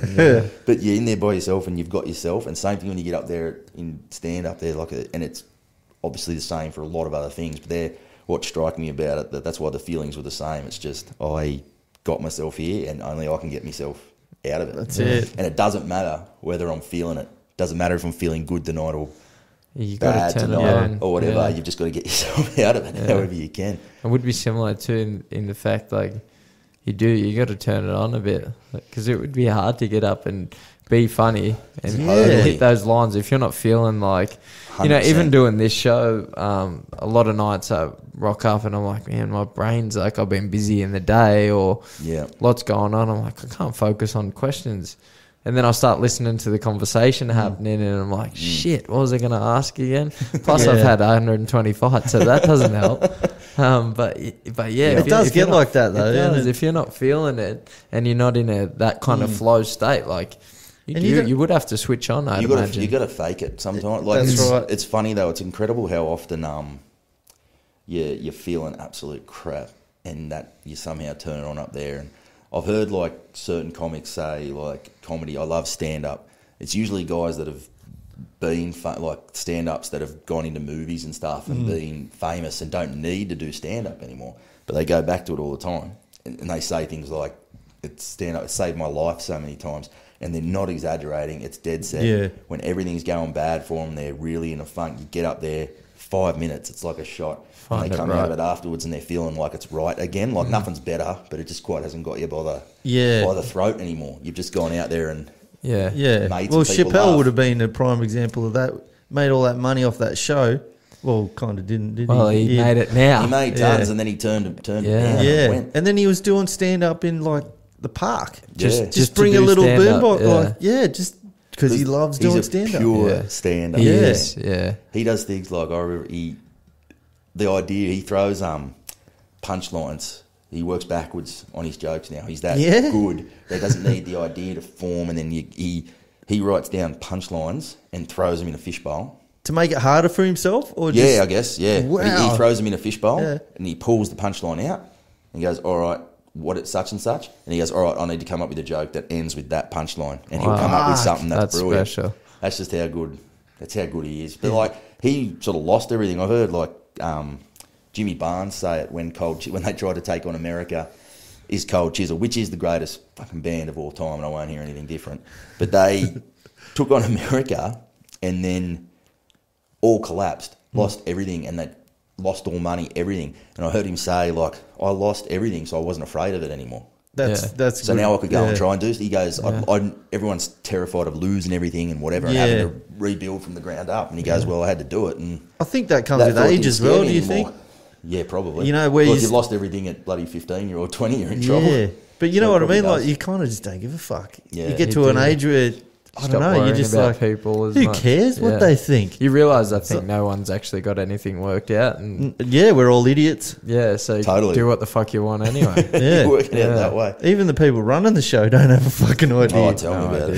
Get us started on that. They're the worst. It's the worst fear. You realise your worst fear, like you might be boxing, scared of getting knocked out, and if you get knocked out, you get up and go, okay, that wasn't fun, but it wasn't. In comedy, it's like bombing. You get up there and go, once you get I don't want to bomb. And once you've bombed, you realise not great, but not. No. And that's when you get how do we overcome that? When you start, and you know you've got some good jokes, you'll start telling them, and you get addicted to the laugh and the feel good. Yeah, you might just tell the same jokes over and over again, but you're not adding to your repertoire. Yeah. So you've got to be willing to get up there and bomb or try stuff that doesn't come off, because that's the only way you end up with any sort of material. And once you've bombed, you sort of just go, all right, well. Show goes on. That's a part of the process. People forget. And failure is a good thing. Like we're always, I was very much afraid of failure when I was younger. So I wouldn't try things because I was scared of failing. But as you get older, you realise that the people that have succeeded so much, they fucking failed a lot. They probably failed more than anyone else to get to where they're at. Yeah, totally. And you fail at certain things. Irvine Welsh said it because everyone called him an overnight success with Train Spotting. Yeah. Because he wrote Train Spotting. Awesome. And then, great book, read it if you haven't. He's written that in one go, took it to his first publisher, and the first publisher he showed it to said, yep, fantastic, and took it. And they go, overnight success. And he's like, mate, I failed at so many things. Yeah. I was going to be a DJ. Because he was a mad ecstasy, got in that rave scene and everything. He's like, I was going to be a DJ, I was going to be this. He goes, I failed at so much stuff. So, did you ever want to write a book or anything like? Writing one as we speak, actually. Oh, yeah. Wow. What's it on? Novel. Yeah. Crime novel, like everyone else. But beautiful. Yeah. Everyone loves a crime novel. Yeah, mate. Every journo that's leans towards the writing side of it, which I do. I'm more writer than news hound. Rather than getting a sniff of it, everyone's got one somewhere. It's like in Mad Men, the show, how all the copywriters, they always go, every copywriter in this place has got a half-written novel somewhere. So that's what it's like. So I've got a few irons in that fire and trying, because, probably because you're not scared at stuffing it up. Like as you get older, like you say, you're willing to be shit at stuff. Yeah. That's how I got into boxing late and had a few fights and got that experience for me, because I was willing to be in there and be shit at it. Everyone wants to be, like when you're a kid, you always you go, I don't want to do that, I'm not going to be any good. That's exactly right.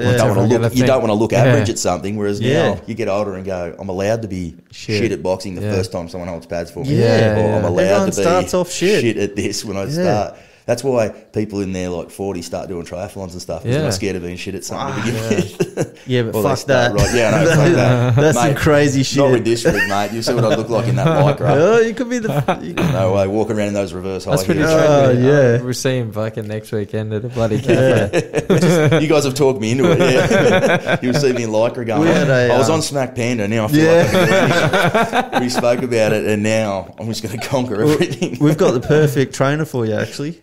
We had a triathlete on here, Nathan Miller. He was his first pro event, I think it was. He was doing really well. He was like, fuck, I'm going to come sixth, and they're paying. Six is paying. Pretty good shot here. Yeah. He reckons he got on the bike and was just flat stick, like head down, and he's like, me bike's me best thing. Right along, like, fucking, Up comes this Tarago, like, looks over. It's one of the other triathletes pulled out or whatever, and he's like, what are you doing, Nath? He's like, I'm fucking racing. He goes, you're going the wrong way, cuz. He missed the turn. Fucking way back. How far off course was he? 17 Ks? It was a lot. No, it was 72 or something? Yeah, it was up there. I can't remember off the top of my head. Big, fuck, man. I felt it for him, like when he told us. He still rode in 7th. He was short. Yeah. I see where they do that in those sports, like, talk about going against yourself, because that's like people laugh at triathletes and go, triathlon, it's who's the best at exercising and stuff. But geez, that takes some mental will, doing, it's next level. Ultra runners, when you're out, if those guys and girls that do the bloody Moab 240 and shit, there's something wrong with it. Yeah. That's fucking mental grit. That is, up in the mountains. 240 miles, just out of control. There's a guy actually fuck, he's running from Perth to Sydney now. He's on my Instagram. I can't think of his name. Anyway, go and fucking support him because he's doing it for mental health. Yeah, okay. Something like that. I'll fucking put a link and shit. But yeah, he's just made it in New South Wales. Yeah, right. So he's just trotting along it. Got a little fucking van. Got that Cliff Young shuffle going on. Was that the old guy that ate all the bananas? No, he was the... ate all the bananas. He was the banana guy, yeah. He won the Sydney to Canberra, the potato farmer, and he did he did it in gumboots. Wow. The ultra marathon, whatever it was, and he won because he just didn't sleep. Like, so he didn't have any breaks. Yeah. But that's what they still call. He just the shuffled it along. Cliff Young shuffle. Wow. Actually, Matt brought that up once. Yeah. Do you ever watch Robin Williams? I did. Yeah, mostly his movies more than his stand up. He did have a bit about a guy that ran in the Olympics. He was like Nigerian or something like that, and he won it barefoot. Yeah. So Nike sponsored him. The next Olympics roll around, in comes this guy, he comes first again, carrying the shoes. I don't know if it's true, but fuck, it's gold. He's got a great bit about, go on YouTube and see it, anyone out there listening to What's a Laugh, about the invention of golf. Right. Because it was invented by a Scottish man. I won't ruin it. Because I can't, who could do justice to Robin? No, you can't. But go on YouTube and go just Robin Williams golf and... you'll see the bloody... It's comedy brilliance. Yeah, yeah. That was still his own stuff. Robin Williams, when he went and did stand-up, did his own stand-up from scratch.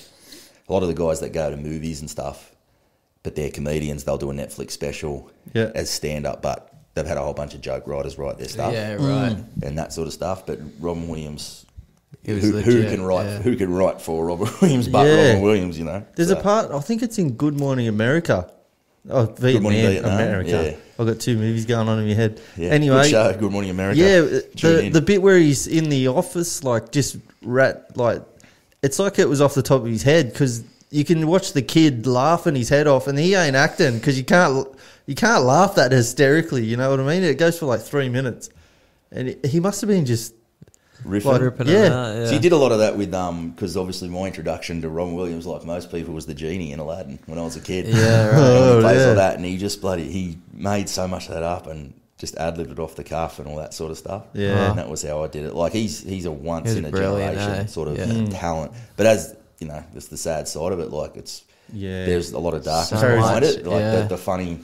Well, I think the funny guy in the room can sometimes be the. I think that almost ties in with a lot of great people, to be honest. Like it's that edge, that dark that pushes them to pursue things in such a level like that they can achieve that and just those heights. You know what I mean? Like it takes someone a little crazy and a little gone. Oh, totally. To get to that. Totally. Those to do kind that. of Like levels. he was mad. Yeah. Robin Williams. Like there was nothing.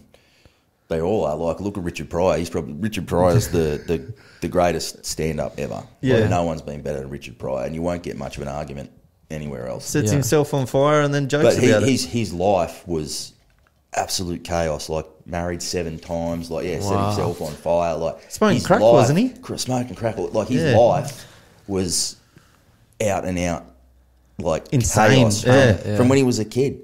He grew up in a brothel that his mum worked at. Wow. And he just some of the stuff he saw. So he's actually got a very tragic life, Richard Pryor. So his ability to sort of walk that line between, like, the very best comedy is like tragicomic. Yeah. It's where you walk that line. He just did it better than anybody. But he was mad. He was mental. Yeah. Like, with everything that went on with him, like his whole life was just in absolute chaos. Yeah. So it could be worse. And he was a smutty comic. That's what I like about that. And like Eddie Murphy was smutty, and then Bill Cosby was the cleanest comedian on the planet. Like everyone's there going, and he rang Eddie Murphy and was like, "Stop saying all this smart and all this sort of stuff." Jim Jeffries had a great joke about all that because he was Jim Jeffries has actually probably tempered his stuff a bit now, I think, but. He used to tell, he'd sit there and go, I told this, or I told a rape joke, and they picketed my shows, and they said, don't come, you can't be joking about that, that's terrible, and everything like that. And he goes, you know whose shows they never picketed? Bill fucking Cosby. Like, and that was the, I thought that was a funny bit, because, what's going on behind there. Let's not go too deep down the Bill Cosby rabbit hole. Where does that end? But yeah, exactly. But it illustrates a point. like it'd be interesting to see how much that cancel culture's kind of affected or will affect comedy and how comedians put their stuff together. I think it'd be dependent upon the level of their success already, I'm guessing. I guess the bigger you are, the more you can kind of maybe get away with to an extent, or you get slammed for it, but it doesn't matter as much. I don't know. I don't think Louis C.K. would have got in as much strife if he wasn't a comedy giant. Okay. So it can be more people coming to get you the bigger you are. Chris D'Elia. Yeah. Did you ever see what happened to him? Mate, he played that role in that show, and then that's what he was actually doing, the creep. Yeah. One there. But did he get convicted of anything? I'm not sure. I can't remember. I got lost in the rest of them. Yeah, but there's a couple others with comedians. People are probably surprised when I hear it. I'm not anti-woke culture, and I'm not PC going mad. I'm just not. I think like political, what we now deem political correctness, will one day just be seen as correctness. In the same about you could make like homophobic jokes back in the day. People were then saying political correctness has gone mad. Now we just know that was just correctness. Yeah, like that's what we should do. Yeah. But people have also got to draw a parrot like. People have got to understand what stand-up comedy is, and that it's a craft, and that it's like a specific sort of art form. So you go to watch people do that skillfully. So if you tell offensive jokes, the stakes automatically become higher. Yeah. So if you miss, it's bad, right? But to go and watch a comedian, it's in the same way that like you can go and watch a boxing fight, right? If those two guys did that in the street. Yeah. They'd get arrested. You'd be horrified. You'd be sickened by seeing violence in the street. Yeah. But when you go to see two people practice the art of it, you'll pay your money. You'll get bloodlust. You'll be engaged in it. But they're two people in there doing it, varying degrees of skill and whatever else. But at least you're going to see it. There's some safety in that too, though. You got the ref and there's rules and. So if you're going to see a comedian in a comedy club, you're going to watch someone do that. Yeah. So what they might say on the street. What I might say on stage, I'm just going to say to someone in the street. Because the street, everyone is supposed to be safe in the broader world. Yeah. Right? So if we're going to change that to be... That's why we can't just punch on in the street. Doesn't mean people shouldn't box and people shouldn't go and watch violence as a sport. Yeah. Or go and watch comedy. It just means you've got to be aware of it. But the people... you get people secretly recording stuff in comedy clubs and releasing it. And I just go, you've offended a whole bunch of people that weren't even there. What I don't understand That's what gets me. It's not political correctness gone mad, or it's not the... It's you promoting that, really, like, because you know what you're going there for. I hate hecklers. You know, like, you go to, like... when you watch... it might be your style of comedy, but I just That's like getting booed, I guess. Like, it's kind of... like, when there's... Funny. You're watching a show, like, on Netflix or whatever, and there's someone just yelling stupid shit out. You're like... Shut the fuck up. We're not here. No one's there to see you. Especially when they're filming a special. And it's good when the comedian actually hammers the person. Not like Kramer. No, not like Kramer at all. Jimmy Carr. This piss, bro. You know? Yeah, go on, piss. Go for it. Yeah, that's... I don't know. I just think, why the fuck did you go to that show? Especially, that's what I talk about, the difference in... like the theatre show as opposed to like the comedy club show. Yeah. Because it's, as a heckler, that's where you'll get the art of being heckled, heckling, or not even people necessarily heckling, but like being involved in the show and you go back and forth and that. Yeah. It's kind of not fair. Well, most experienced comics can deal with it fine. If they're doing a theatre show, they're probably more than adept at handling hecklers, but it's kind of not a fair fight because... Like I said, you can't see them. They're off in the distance. You can't sort of really engage them. You can't eyeball them and go, all right, go on then. Say what you're going to say and everything else. So heckling in a crowded room or in a thing is a little bit cowardly, really. Yeah. I think. Yeah. So that's why I don't like them. I don't mind hecklers in a comedy club setting. Yeah. Like if they're there, because they're leading with their chin. Yeah. You know, they are because they're going up there to the guy with the microphone who does it for a living. Yeah. And to me, that's okay. If they keep going and go, all right, shut the fuck up, mate, I'll put you, you've been put in your spot. Like, this is more what I experience as an audience. I haven't been heckled often. I haven't been fantastic at dealing with, like, I'm still learning that art. Yeah, the people that are really good at it, if they keep going, you just go, mate, you got beaten, just shut up. But in a theatre show, you can't do it. You can't see them. Yeah. They're in the dark. Yeah. Like, you're on a spotlight, you can't really see them. And, like, so, hecklers in those big theatre shows, they can go jump. When's your next one? When's your next comedy? Oh God, I haven't done. I was doing it a lot more regular before COVID hit, obviously. Because comedy mostly plays out in small bars too. These days, it used to be a real. Hey, Mikey, hit the light, dude. You turned all the lights on. Used to be a pub and club type thing, but these days it's very small bar, which is good because, like I said, you can get those small sort of intimate settings on it. But with COVID hit, that's why it took a real beating more than that, because even when those small venues returned to whatever after COVID and everything, they could still only have a capacity. So you can go to a small venue and do a show to 30 people and it feels like a good gig because, like I said, size of the venue equals size of how good the crowd is, whatever. Yeah. But when they were on restrictions and people had to all be seated and like they could have a restriction of 10 people, so you're going to travel to Sydney to do 5-10 minutes to 10 people. It killed a lot of things. So it's recovering, it's bouncing back. But yeah, it took a lot of guys. I really felt for a lot of comics because it's very, very hard to be a working comic. Yeah. It's very, very difficult to do. You've got to be. It's one of the few things that you can be really, really excellent at, like brilliant at, and just not succeed purely by luck and that sort of thing. Like that's why, like, so many comedians you'll see, they go, there's all these jokes about comedians being like bitter and jealous and all that, because you can be so good and not for. I know so many comics that have me in stitches that people in Australia wouldn't know a thing about. Yeah. And you go, you should have a push, but for whatever reason you haven't, and all that. That's what it can be like. But when COVID hit and all the venues started shutting, and I felt so bad for so many of like my mates doing it, because like I had one mate who, we all do this as a hobby to start with. I'm still very much hobby stage. You do it as a hobby, and it's always because your safety net's completely gone once you start doing it full time, because you need the full time to do it, but it's very unstable, the wage, all that sort of stuff. So to go and do it is a big leap. And I had a mate who'd given up his good job to just jump into that and start doing it every night and doing that, being on that circuit and being in the grind. Gave his job up, and then bang, COVID hit, all the venues shut, and I just felt so bad for him. I'm like, you backed yourself and took that leap that a lot of us don't, mate. I don't have the balls. I don't. I'm not giving up my gig to go do that. Right now. It's a big leap to make when they make it. So there's some that's just what they've always done. That's what they do, and it's a bit different. You still feel bad for them because they lose their income and everything. But yeah, people that make that leap, you're just like, timing. Damn, sometimes, sometimes you need to do that leap, don't you, to make it. Given a few jokes. The amount of jokes you hear about COVID now, it's getting cliched to do. COVID, panic buying and the toilet paper, mate. Everyone had a toilet paper panic buying joke.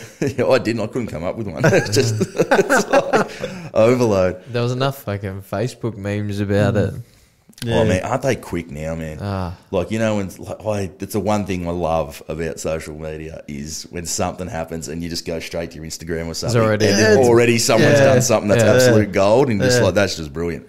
I love that when much. do you do the podcast? Because you got a lot fucking going on, a book. Yeah. Fucking writing for the paper, comedy. I've got, so Hoops, Hops and Hogwash is the one I do about the NBL with my good mate Timmy Fairs. Yeah. It's it's look at all things NBL.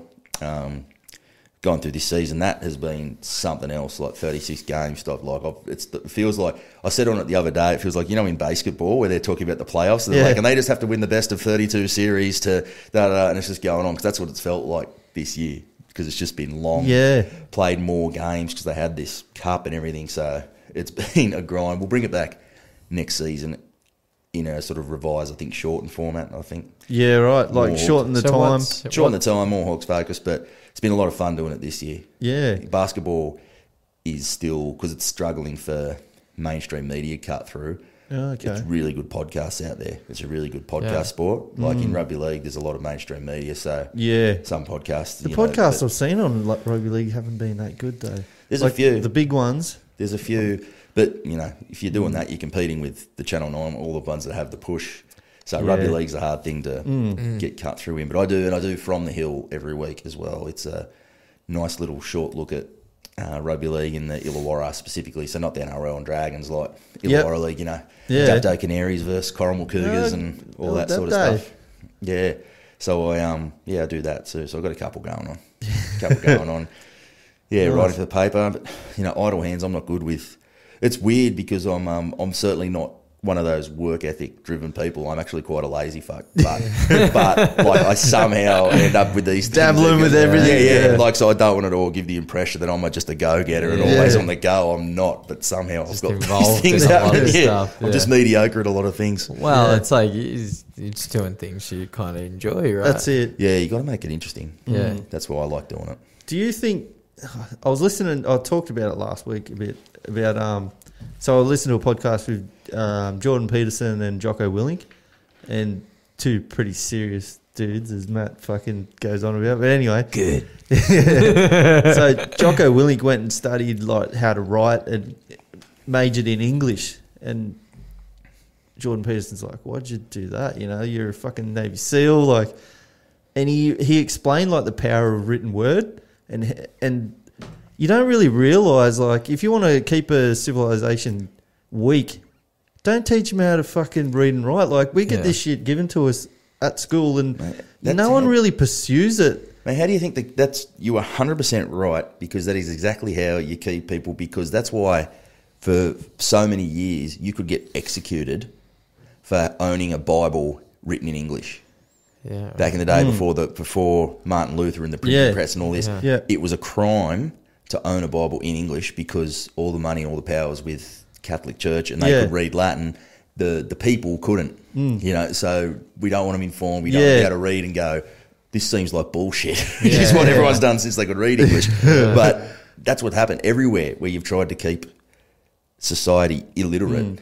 It's huge. So, I'm not surprised you'd say something like that. I went down that path too. I'm all my qualifications are English. Like, so I did an arts degree in English and a master's in English, and then I'm like, it's going to make me a very articulate, unemployed person by the end. Have some great combos. But I was you more actually of a, realised that. Yeah, I was more of a reader writer type. Than and you've got to be both if you're going to do it as a job.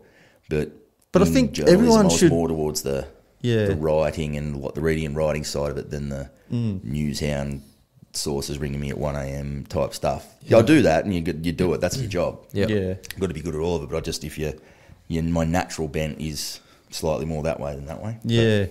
I think everyone should really focus a bit harder on it, like, because this day and age, if you want a job, you better make sure your resume is really fucking pretty. If you can convey your words better than the next guy, you'll get that job. I'm a recent convert to audiobooks. I'm big on them now. I wasn't, because I used to read very like literary fiction, very dense stuff, where like the act of actually reading it is essential to experiencing it. So you've sort of got to read the language. But so that didn't really translate to audiobook. Naturally, my mind would drift off or whatever. But if you found the right stuff, I liked podcasts. I like true crime podcasts. So I started listening to like Michael Connolly novels and crime novels and Gary Disher and Peter, all these guys. And Dervla McTiernan girls as well. But you listen to it and it sort of goes okay. And it's got me on board. So I read so much more now than I was. Because I got so busy, because you read and write all day at my job.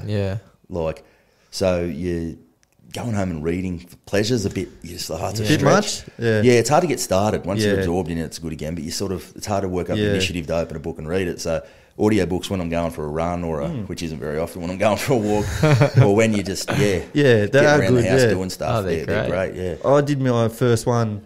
It was we had a guest on last week, Thomas Mitchell, who wrote a book called Today I Fucked Up, and it's just like at your shittest day, there's 10 of them, I think it's 10, thrown into a book. So it's all these stories that have, and it's just hilarious. But because my reading is so full on, like the topics that I read, like I'm reading surveillance capitalism about you fucking, or Google and that spying on you. So it was great to have. Wait, that'll do your own head in. Oh, dude! Every time I look at my phone, I'm like, fuck, who's listening? Reading's going big again. I'm seeing it, as I've always been a reader and a real bookworm.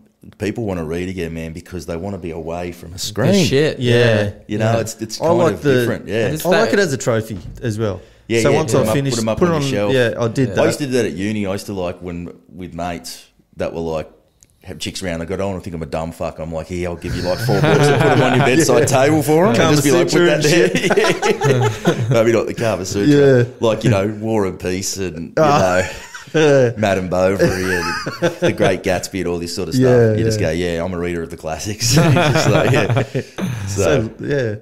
There's something it's a spin back to that retro style thing that's in now though too, like people holding records and like you do having something physical like a book is great. Like I know going back through, like I used to read when I was younger. I try to read now, I just fucking fall asleep. It's horrendous. When you're young, you're naturally, your imagination's still so vivid and everything. You can sort of lose yourself in. Think about kids in there, like how they'll be completely zoned out in something you can't get, like play because you completely get absorbed in something when you're a kid. When you like, if they say kids have a like short attention span, as adults we're wrecked. I've gotten better. I sit down and go. I buy 2 books, sit there, write, and look at my phone. Next thing you know, 2 hours have passed because I'm scrolling through, like, you know, whatever on Instagram. And or you know, you can check your emails all the time. I'm not OCD about much, but I hate having things jacked up in my inbox. The best drug you can ever have is your phone, isn't it? Like, you know, I don't know about that. Not the best, but the most addictive. Yeah. And the best for a drug dealer is what I'm getting at. If you want to fucking make a lot of money, look at Apple. But I think that's why, reading's sort of big again, and I think it's been. And that's where I think the newspaper will come back.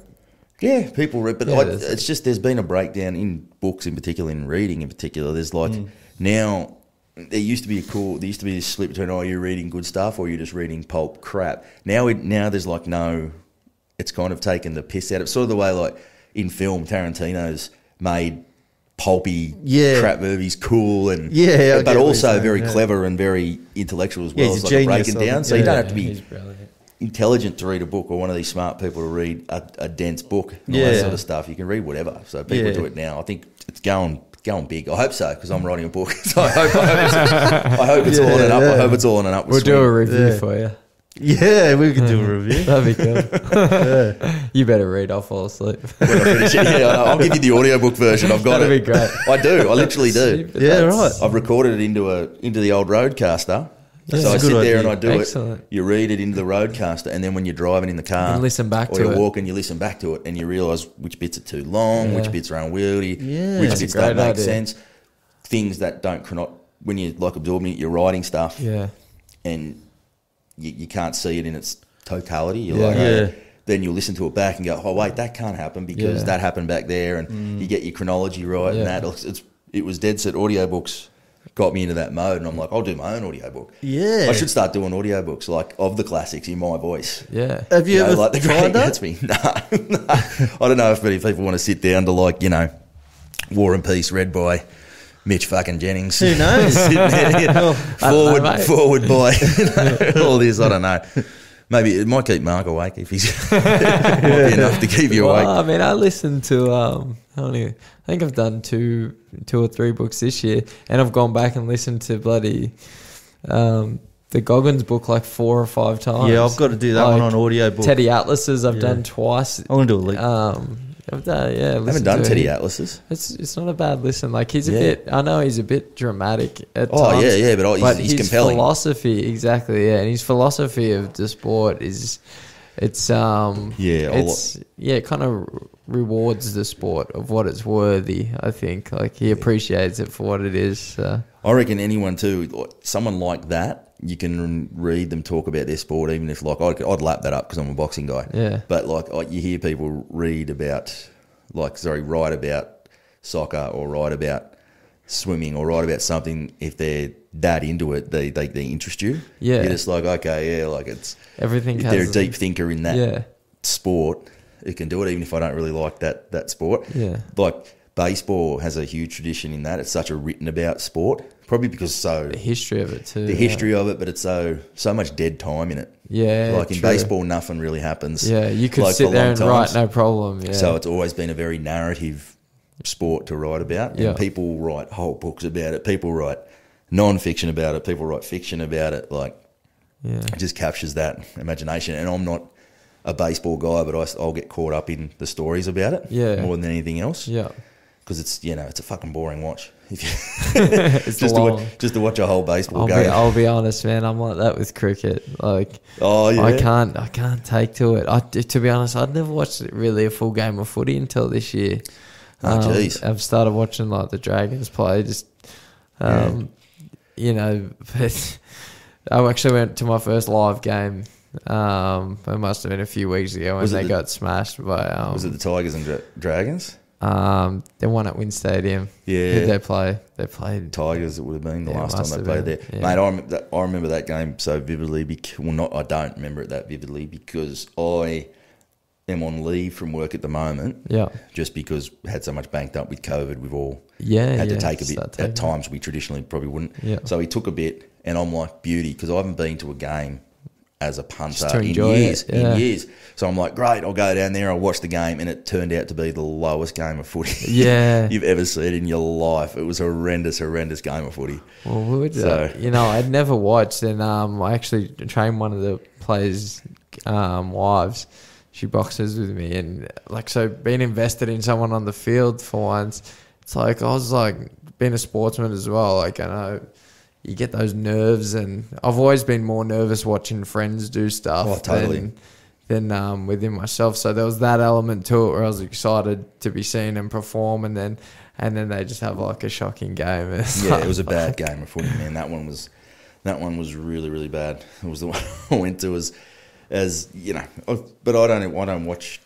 I just can't get in fandom of it either. That's what I was talking about earlier. Like cricket, it's funny you mentioned cricket because that's one I can watch because I don't cover cricket.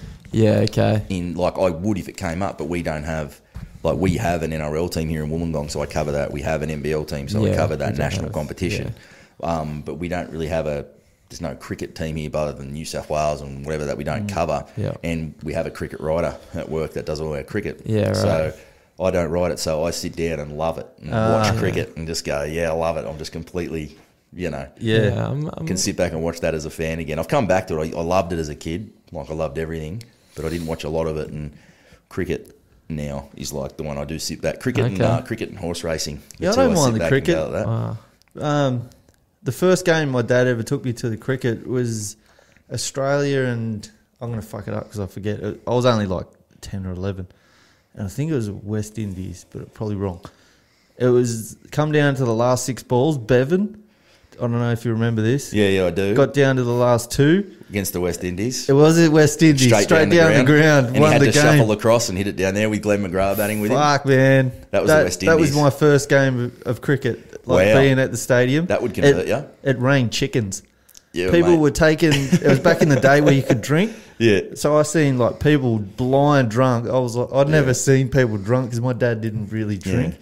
So there was people throwing cups, chickens, fucking... Mate, it was insane. I get such Streakers. I always think I was in the wrong era when you see the photos from the cricket back in the day where you could bring your own esky in and that. Yeah, they had the esky. You just see the people on Yabbers Hill and they've got no shirts on, shirt over their head, keeping the sun off just with Foster's cans. They were watermelon helmets. Yeah. Helmets, they've eaten all the watermelon. That was the first game you went to. Yeah, what a game to go to. Yeah. Wow. Yeah, it's lodged in my brain. Isn't it funny? Back then, he'd probably... I don't remember what it would have been, but it was probably for a score of about 200 220 total. Now, you get guys that get 200 on their own in innings. Limited overs cricket now, they just bloody get 400s a pass score now because they can just they're specialists now. Back then, Michael Bevan was the original one-day specialist. He was. Everyone else he wasn't played even both. in the test. He wasn't in the test team. Everyone back then pretty much played both. Yeah. But he was your first, this guy's got a game custom made for moving his feet and finding gaps where there shouldn't be and all that. And then that ball, I remember he came in, they had all the fieldsmen back because he's going to jam it in short because the only place he could go was down the ground. I think the first one he bowled was a bit shit and he kind of just blocked it off or something like that. And then it was down to just the last a slower bowl. One probably, yeah. And they go like that because that's what when you're at the death in that last over, variety is what they do. You always think, should I just give it to the fastest bloke I've got? But guys with a lot of variety will do it. The same as they do it in baseball too. It's not the fastball guy, it's the, curves. But banged it in short from around the wicket. Like, there's no way you should be able to hit that down the ground. Yeah. He managed to, like, shuffle across the stumps and, like, swat it. Yeah, I remember that. Yeah, it was insane. I was so young. Yeah, I was pretty young. Yeah. Yeah, we went, like, it was my dad and his mate. Like, it had to be, like, 94 or 95 or something like that. Yeah, it was back then, yeah. I was like, I think Steelers were still playing. Like, that's how long ago it was. Yeah, the mighty Steelers. That's the team. When I say I don't have a team, that is my team. Me too. I can't lose. That's right. And I've embraced it since moving down here. So I'm a Steelers man. That's so good. Love all the stories about them all. Yeah, I want to get one on. Neil Pincinelli and Dean Skipperley. You know, Wishart kicking them from the sideline. Yeah, couldn't Ian kick Russell. Them from in front. A lot of guys I've met at the pub. Ian Russell. Guys like that. Yeah. They're some characters back in the day. The stories you hear about that. I remember I was thinking, I won't mention names, so I don't want to get anyone in trouble. But it was like we were looking back at this like dinner, sportsman's lunch, whatever, about the Steelers, and they had all these scrapbooks and stuff of coverage over the years. Oh man! And there was this story that was in the Mercury, like I'm talking years back, like in the early 90s or whatever. And the story was like, whoever the four Steelers players were, they're all playing a card game at such and such's house, and they heard a noise outside, and someone was trying to break into their car. Oh, unlucky this bloke, and they've all run out and just given this guy a freaking touch up, right? If that happened today, scandal, right? Such and such. Back then, in the Mercury, there's a picture of the four players with the car going, we smashed the bloke. Yeah. It's just back page in the story. I'm like, I was in the wrong era. That should have been my era. That's great. It was so good. They're just sitting there going like this next to the car going, it's all just so funny. Like, you gave this guy unluckiest thief in the world. You've given him a touch up. Like, now, man. Didn't Derek Lewis, the UFC guy, he had a... didn't he have the guy broke into his car and he had he hammered him? Yeah, that was recently. There was another guy in America as well. Yeah, and he ended up. That's probably Derek Lewis. Yeah, was Derek it? Lewis. Yeah, that was him. Yeah, he bashed the guy. It wasn't him. Okay, it was a different one. I'm pretty sure because it was a different weight class. A heavyweight? No, he was like a middleweight. I'll find it. See, I feel like the States is still good like that because if people are dicks, still and piddle like, he was bashing, he was kicking on his door and shit, and then he woke up his baby, and then the guy was on ice and ended up he somehow got into you need the lights, Mitch. I'd say. I'll leave that door open. You'll see probably. Yeah. Where are they? Where is it? To the left. Just the toilet is the lights are on the door. If you need it, you can't see jack shit, man. Yeah, you should have took a phone. Fuck. We're gonna get him. Matt's got to fix this. Come on, Matt. Shout out to Matt. Can you get on the light in the toilet, mate? Fix the internet too. And if you could upload the latest Spotify stuff, that'd be great. Says the guy that's not been here for 4 weeks. Yeah, is it? Like, you feeling rusty or? You got a ring rust or fucking a little bit, but mic rust? It's not too bad. Mitch is easy to talk to. You just wind him up and let him go. A bit like Waterhouse, but less weird. Nah, you're all right. Water Charles. Street. Water Street, so not Waterhouse, bloody hell. That's Who's the gambling guy. Okay. Yeah. Well, anyway, what do you got on this week? Not much. We go to, I don't know, man. Just leave them off, buddy. Flick them ones off, Mitch. Once you're done? Unless you can't see. Yeah, I'll just... We'll probably have to cut this shit. I don't know what I'm going to do with this, because, like, it'll probably flash real wide on the cameras. Oh, you can cut it. Just cut it. We don't cut. It's raw. We go raw. We're raw dogging. We don't strap up. Yeah, how's Nowra? Oh, that's good. So you're a Nowra fucking... We're in North Nowra, up near the... Well, you helped me move, mate. I've been there. He helped me load the truck and then bailed on the worst bit. Dude. That was brutal. Getting those mats off sucked, man. I was like, if I don't leave now, and fuck, it took us like an hour and a half to get home, mate. What? Because of the traffic. Yeah, right. But no, it's good. It's real quiet where we are. We're in a good spot. It is. It's a good spot. Man, I got my own gym on the back shed happening. It's almost done. Your own ring. You can't ask for much more than that. As a young, not so young fighter. It's sick having your own. I had a commercial gym, but having your own ring in at home's like really cool. Yeah. But yeah, we're back. Actually, is it noisy in there? Like, you're worried about the fucking noise? I'm gonna insulate it maybe. We can't get in there and do 5 a.m. sessions, but Mitch has found his way back from the dark abyss. It was a bloody... Well, spent half my time trying to find it. Yeah. These paps get you. They're only little fucking grenades, but after a couple, you're like, I had the water as well. I was the MC at a mate's wedding once, and we had the handheld mic. And I would I MC a lot of weddings, as you can imagine. People like mates always ask you, can you MC? So I'm MC at the wedding, and I'm nailing it. I'm like, yep, no horror shows, I haven't stuffed up, I haven't done anything wrong yet. And then I'm keeping the mic in my pocket, and it's just a switch on, switch off, like no cord. And I'm just like, whack it in the pocket, go for like the world's longest piss. I had 1,000 beers, and the mic was still turned on, so everyone in the PA is just hearing, like, I'm Naked Gun. Everyone is just hearing, there's like shit. I'm just going, fuck. This is all going up going around. Yeah, that was good. That's classic. It was one of my best. It's funny. I thought maybe that'll finally stop mates asking me to MC their wedding. Did it? No, it didn't. No. Yeah, more calls now. Legendary. They're like, can you do the thing with the pissing again? Oh shit. So what's in your future? What do you got planned? Oh jeez, get this book going. Toughest question. You've asked the lifelong question, actually, isn't it? Yeah. Book. I'm going to try work on that. That's a work in progress. I think it's there's something to be said for authors incubation and letting so much time passes to get something right. So when you're young, people tell you got to go do this, do that, pitch it, do this and that, and you're like, yeah, but it might be crap. You need to give it time.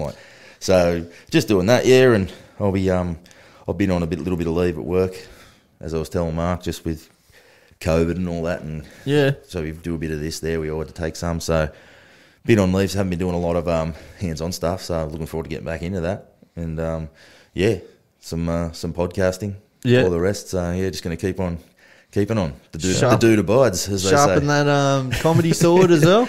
Yeah, I'm keen to get back to doing it regular.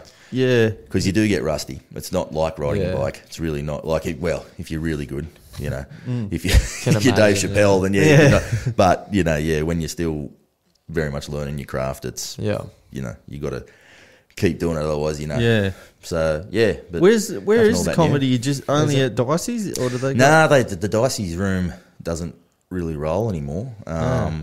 There's some good rooms around. Ryan's at Thirroul is first Friday of every month. Okay. Just open mic? No, that's paid room, proper gig. Wollongong Comedy was at every second week, second and fourth Saturday of the month. It was downstairs at the Builders, but they're still refurbing all that, so it's been on hiatus. But it was great. Yeah, okay. It was a great room. The Icons still do one. It's a sort of open mic. Wet Shoe Comedy Club is one. It's down underneath Fever, actually. It's in a really nice. It's in a cool little spot. So there's a few around. I highly recommend, depending on when this goes out, I highly recommend June 11th, I think it is, at the Ryans. Luke Heggie is the best comic in Australia. Really? By a freaking long way. You can give me comedians all around the world and I'll take him. Yeah? He's absolutely brilliant. Have you seen him live or? So many times. Okay. Yeah, I've done some openings for him, so some openings at the 10-minute spots or whatever when he's the headliner. And mate, he's incredible. You gotta check him out. June 11th. Where's he playing? Sorry? He's at the Ryans up in Thirroul. Okay, but he's everywhere. He's working. He's a very much in-demand guy, so you'll catch him just about anywhere. Has he got you doing the 10-minute spot? No, he has. No, mate. He's the headliner. He rocks up and does his stuff. And I've usually if he's coming down to Wollongong, I'll do, be Wollongong talent. We'll do a lot of the opening stuff and whatever. So you're just on the rise up. But there's some great ones. Yeah, great one. Sean Woodland's another one I really recommend people see. Yeah, there's so many that people don't know about. Yeah. People know comedy as Netflix and this and that. Yeah. There's so many good. You don't hear about the local scene a lot. Working comics. Yeah, Gary Eck. If you can get around and see him, he's just a genius. I saw him do a gig to like 4 people once, and it was freaking incredible. One of the best I've ever seen. Yeah. Everyone else would admit defeat, and he just did like 45 minutes riffing with the crowd. There's so many just good comics on the scene out there, and they're all sort of, a lot of them are on the bounce back from sort of COVID and that. So get out and see some. Highly recommend. Highly recommend. There's so many good ones. We'll talk about domestic boxing scene's been on it's got a surge. So let's get out there and see some good Aussie comics because there's a lot of good ones. Around Wollongong and Jamal Abdul, I really recommend. He's fantastic. He's he's from Fig Tree, but he's a Nowra boy. Yeah. Grew up down there. Why did he point at me? But he's a lot of good ones South around. Yeah, exactly. I'm West Ap though. I'm at Don Barton. Oh, nice. Yeah, well, until not long ago, I lived up the road here. I was 100. Oh, just up here. Yeah, just up there. So I loved here, but we're out there with the in-laws. Now, me and my missus, like, they got 60 acres, so we're in a different house. Oh, it's good farm life. I was going to say, Jesus. Doing it tough out here. I ain't up for that everybody loves Raymond type scenario. So, no, we got a couch in there. Yeah. I might end up on it a couple for other reasons sometimes. Sorry, no, I missed the last train again. From Dicey's, it's next to the... you go, sorry, I missed the train. And you're like, you're at Dicey Rollers, it's next to the train station. And I'm like, well, it's longer than you think. Yeah. Especially if you go via Eastern Kebabs. You go on the other side of the railway line. And it's a whole thing, babe. Yeah. It's a whole thing. Man, I lose her in H&M for 5 hours, all right? So I come home an hour later, I reckon it's fair. We'll square it up. No, it's been great. Well, thanks for coming on. We appreciate it. Boys, thanks for having me. I've had a awesome. blast. Yeah, covered some topics, but yeah. Fuck yeah, it's that was good. Great been brilliant, guys. Thanks for having me. No worries. Get into the Mercury and have a read. Yeah, I think people need to start reading the paper a bit more. Take it back, yeah. Go and see some comedy. Check out the podcasts. What else are you doing? You're doing so much. The book's not out yet, so book's you not can't out yet. watch I'll that. come on when it's out. I'll come back on Panda and I'll have it with you. Yeah, do that. Give us the audio copy. Fuck yeah. Anyone wants the audiobook version, just hit me up. slide into my DMs and you can get the audio version. But thanks guys, been my pleasure. Alright guys, catch you next week. Yeah, cheers boys.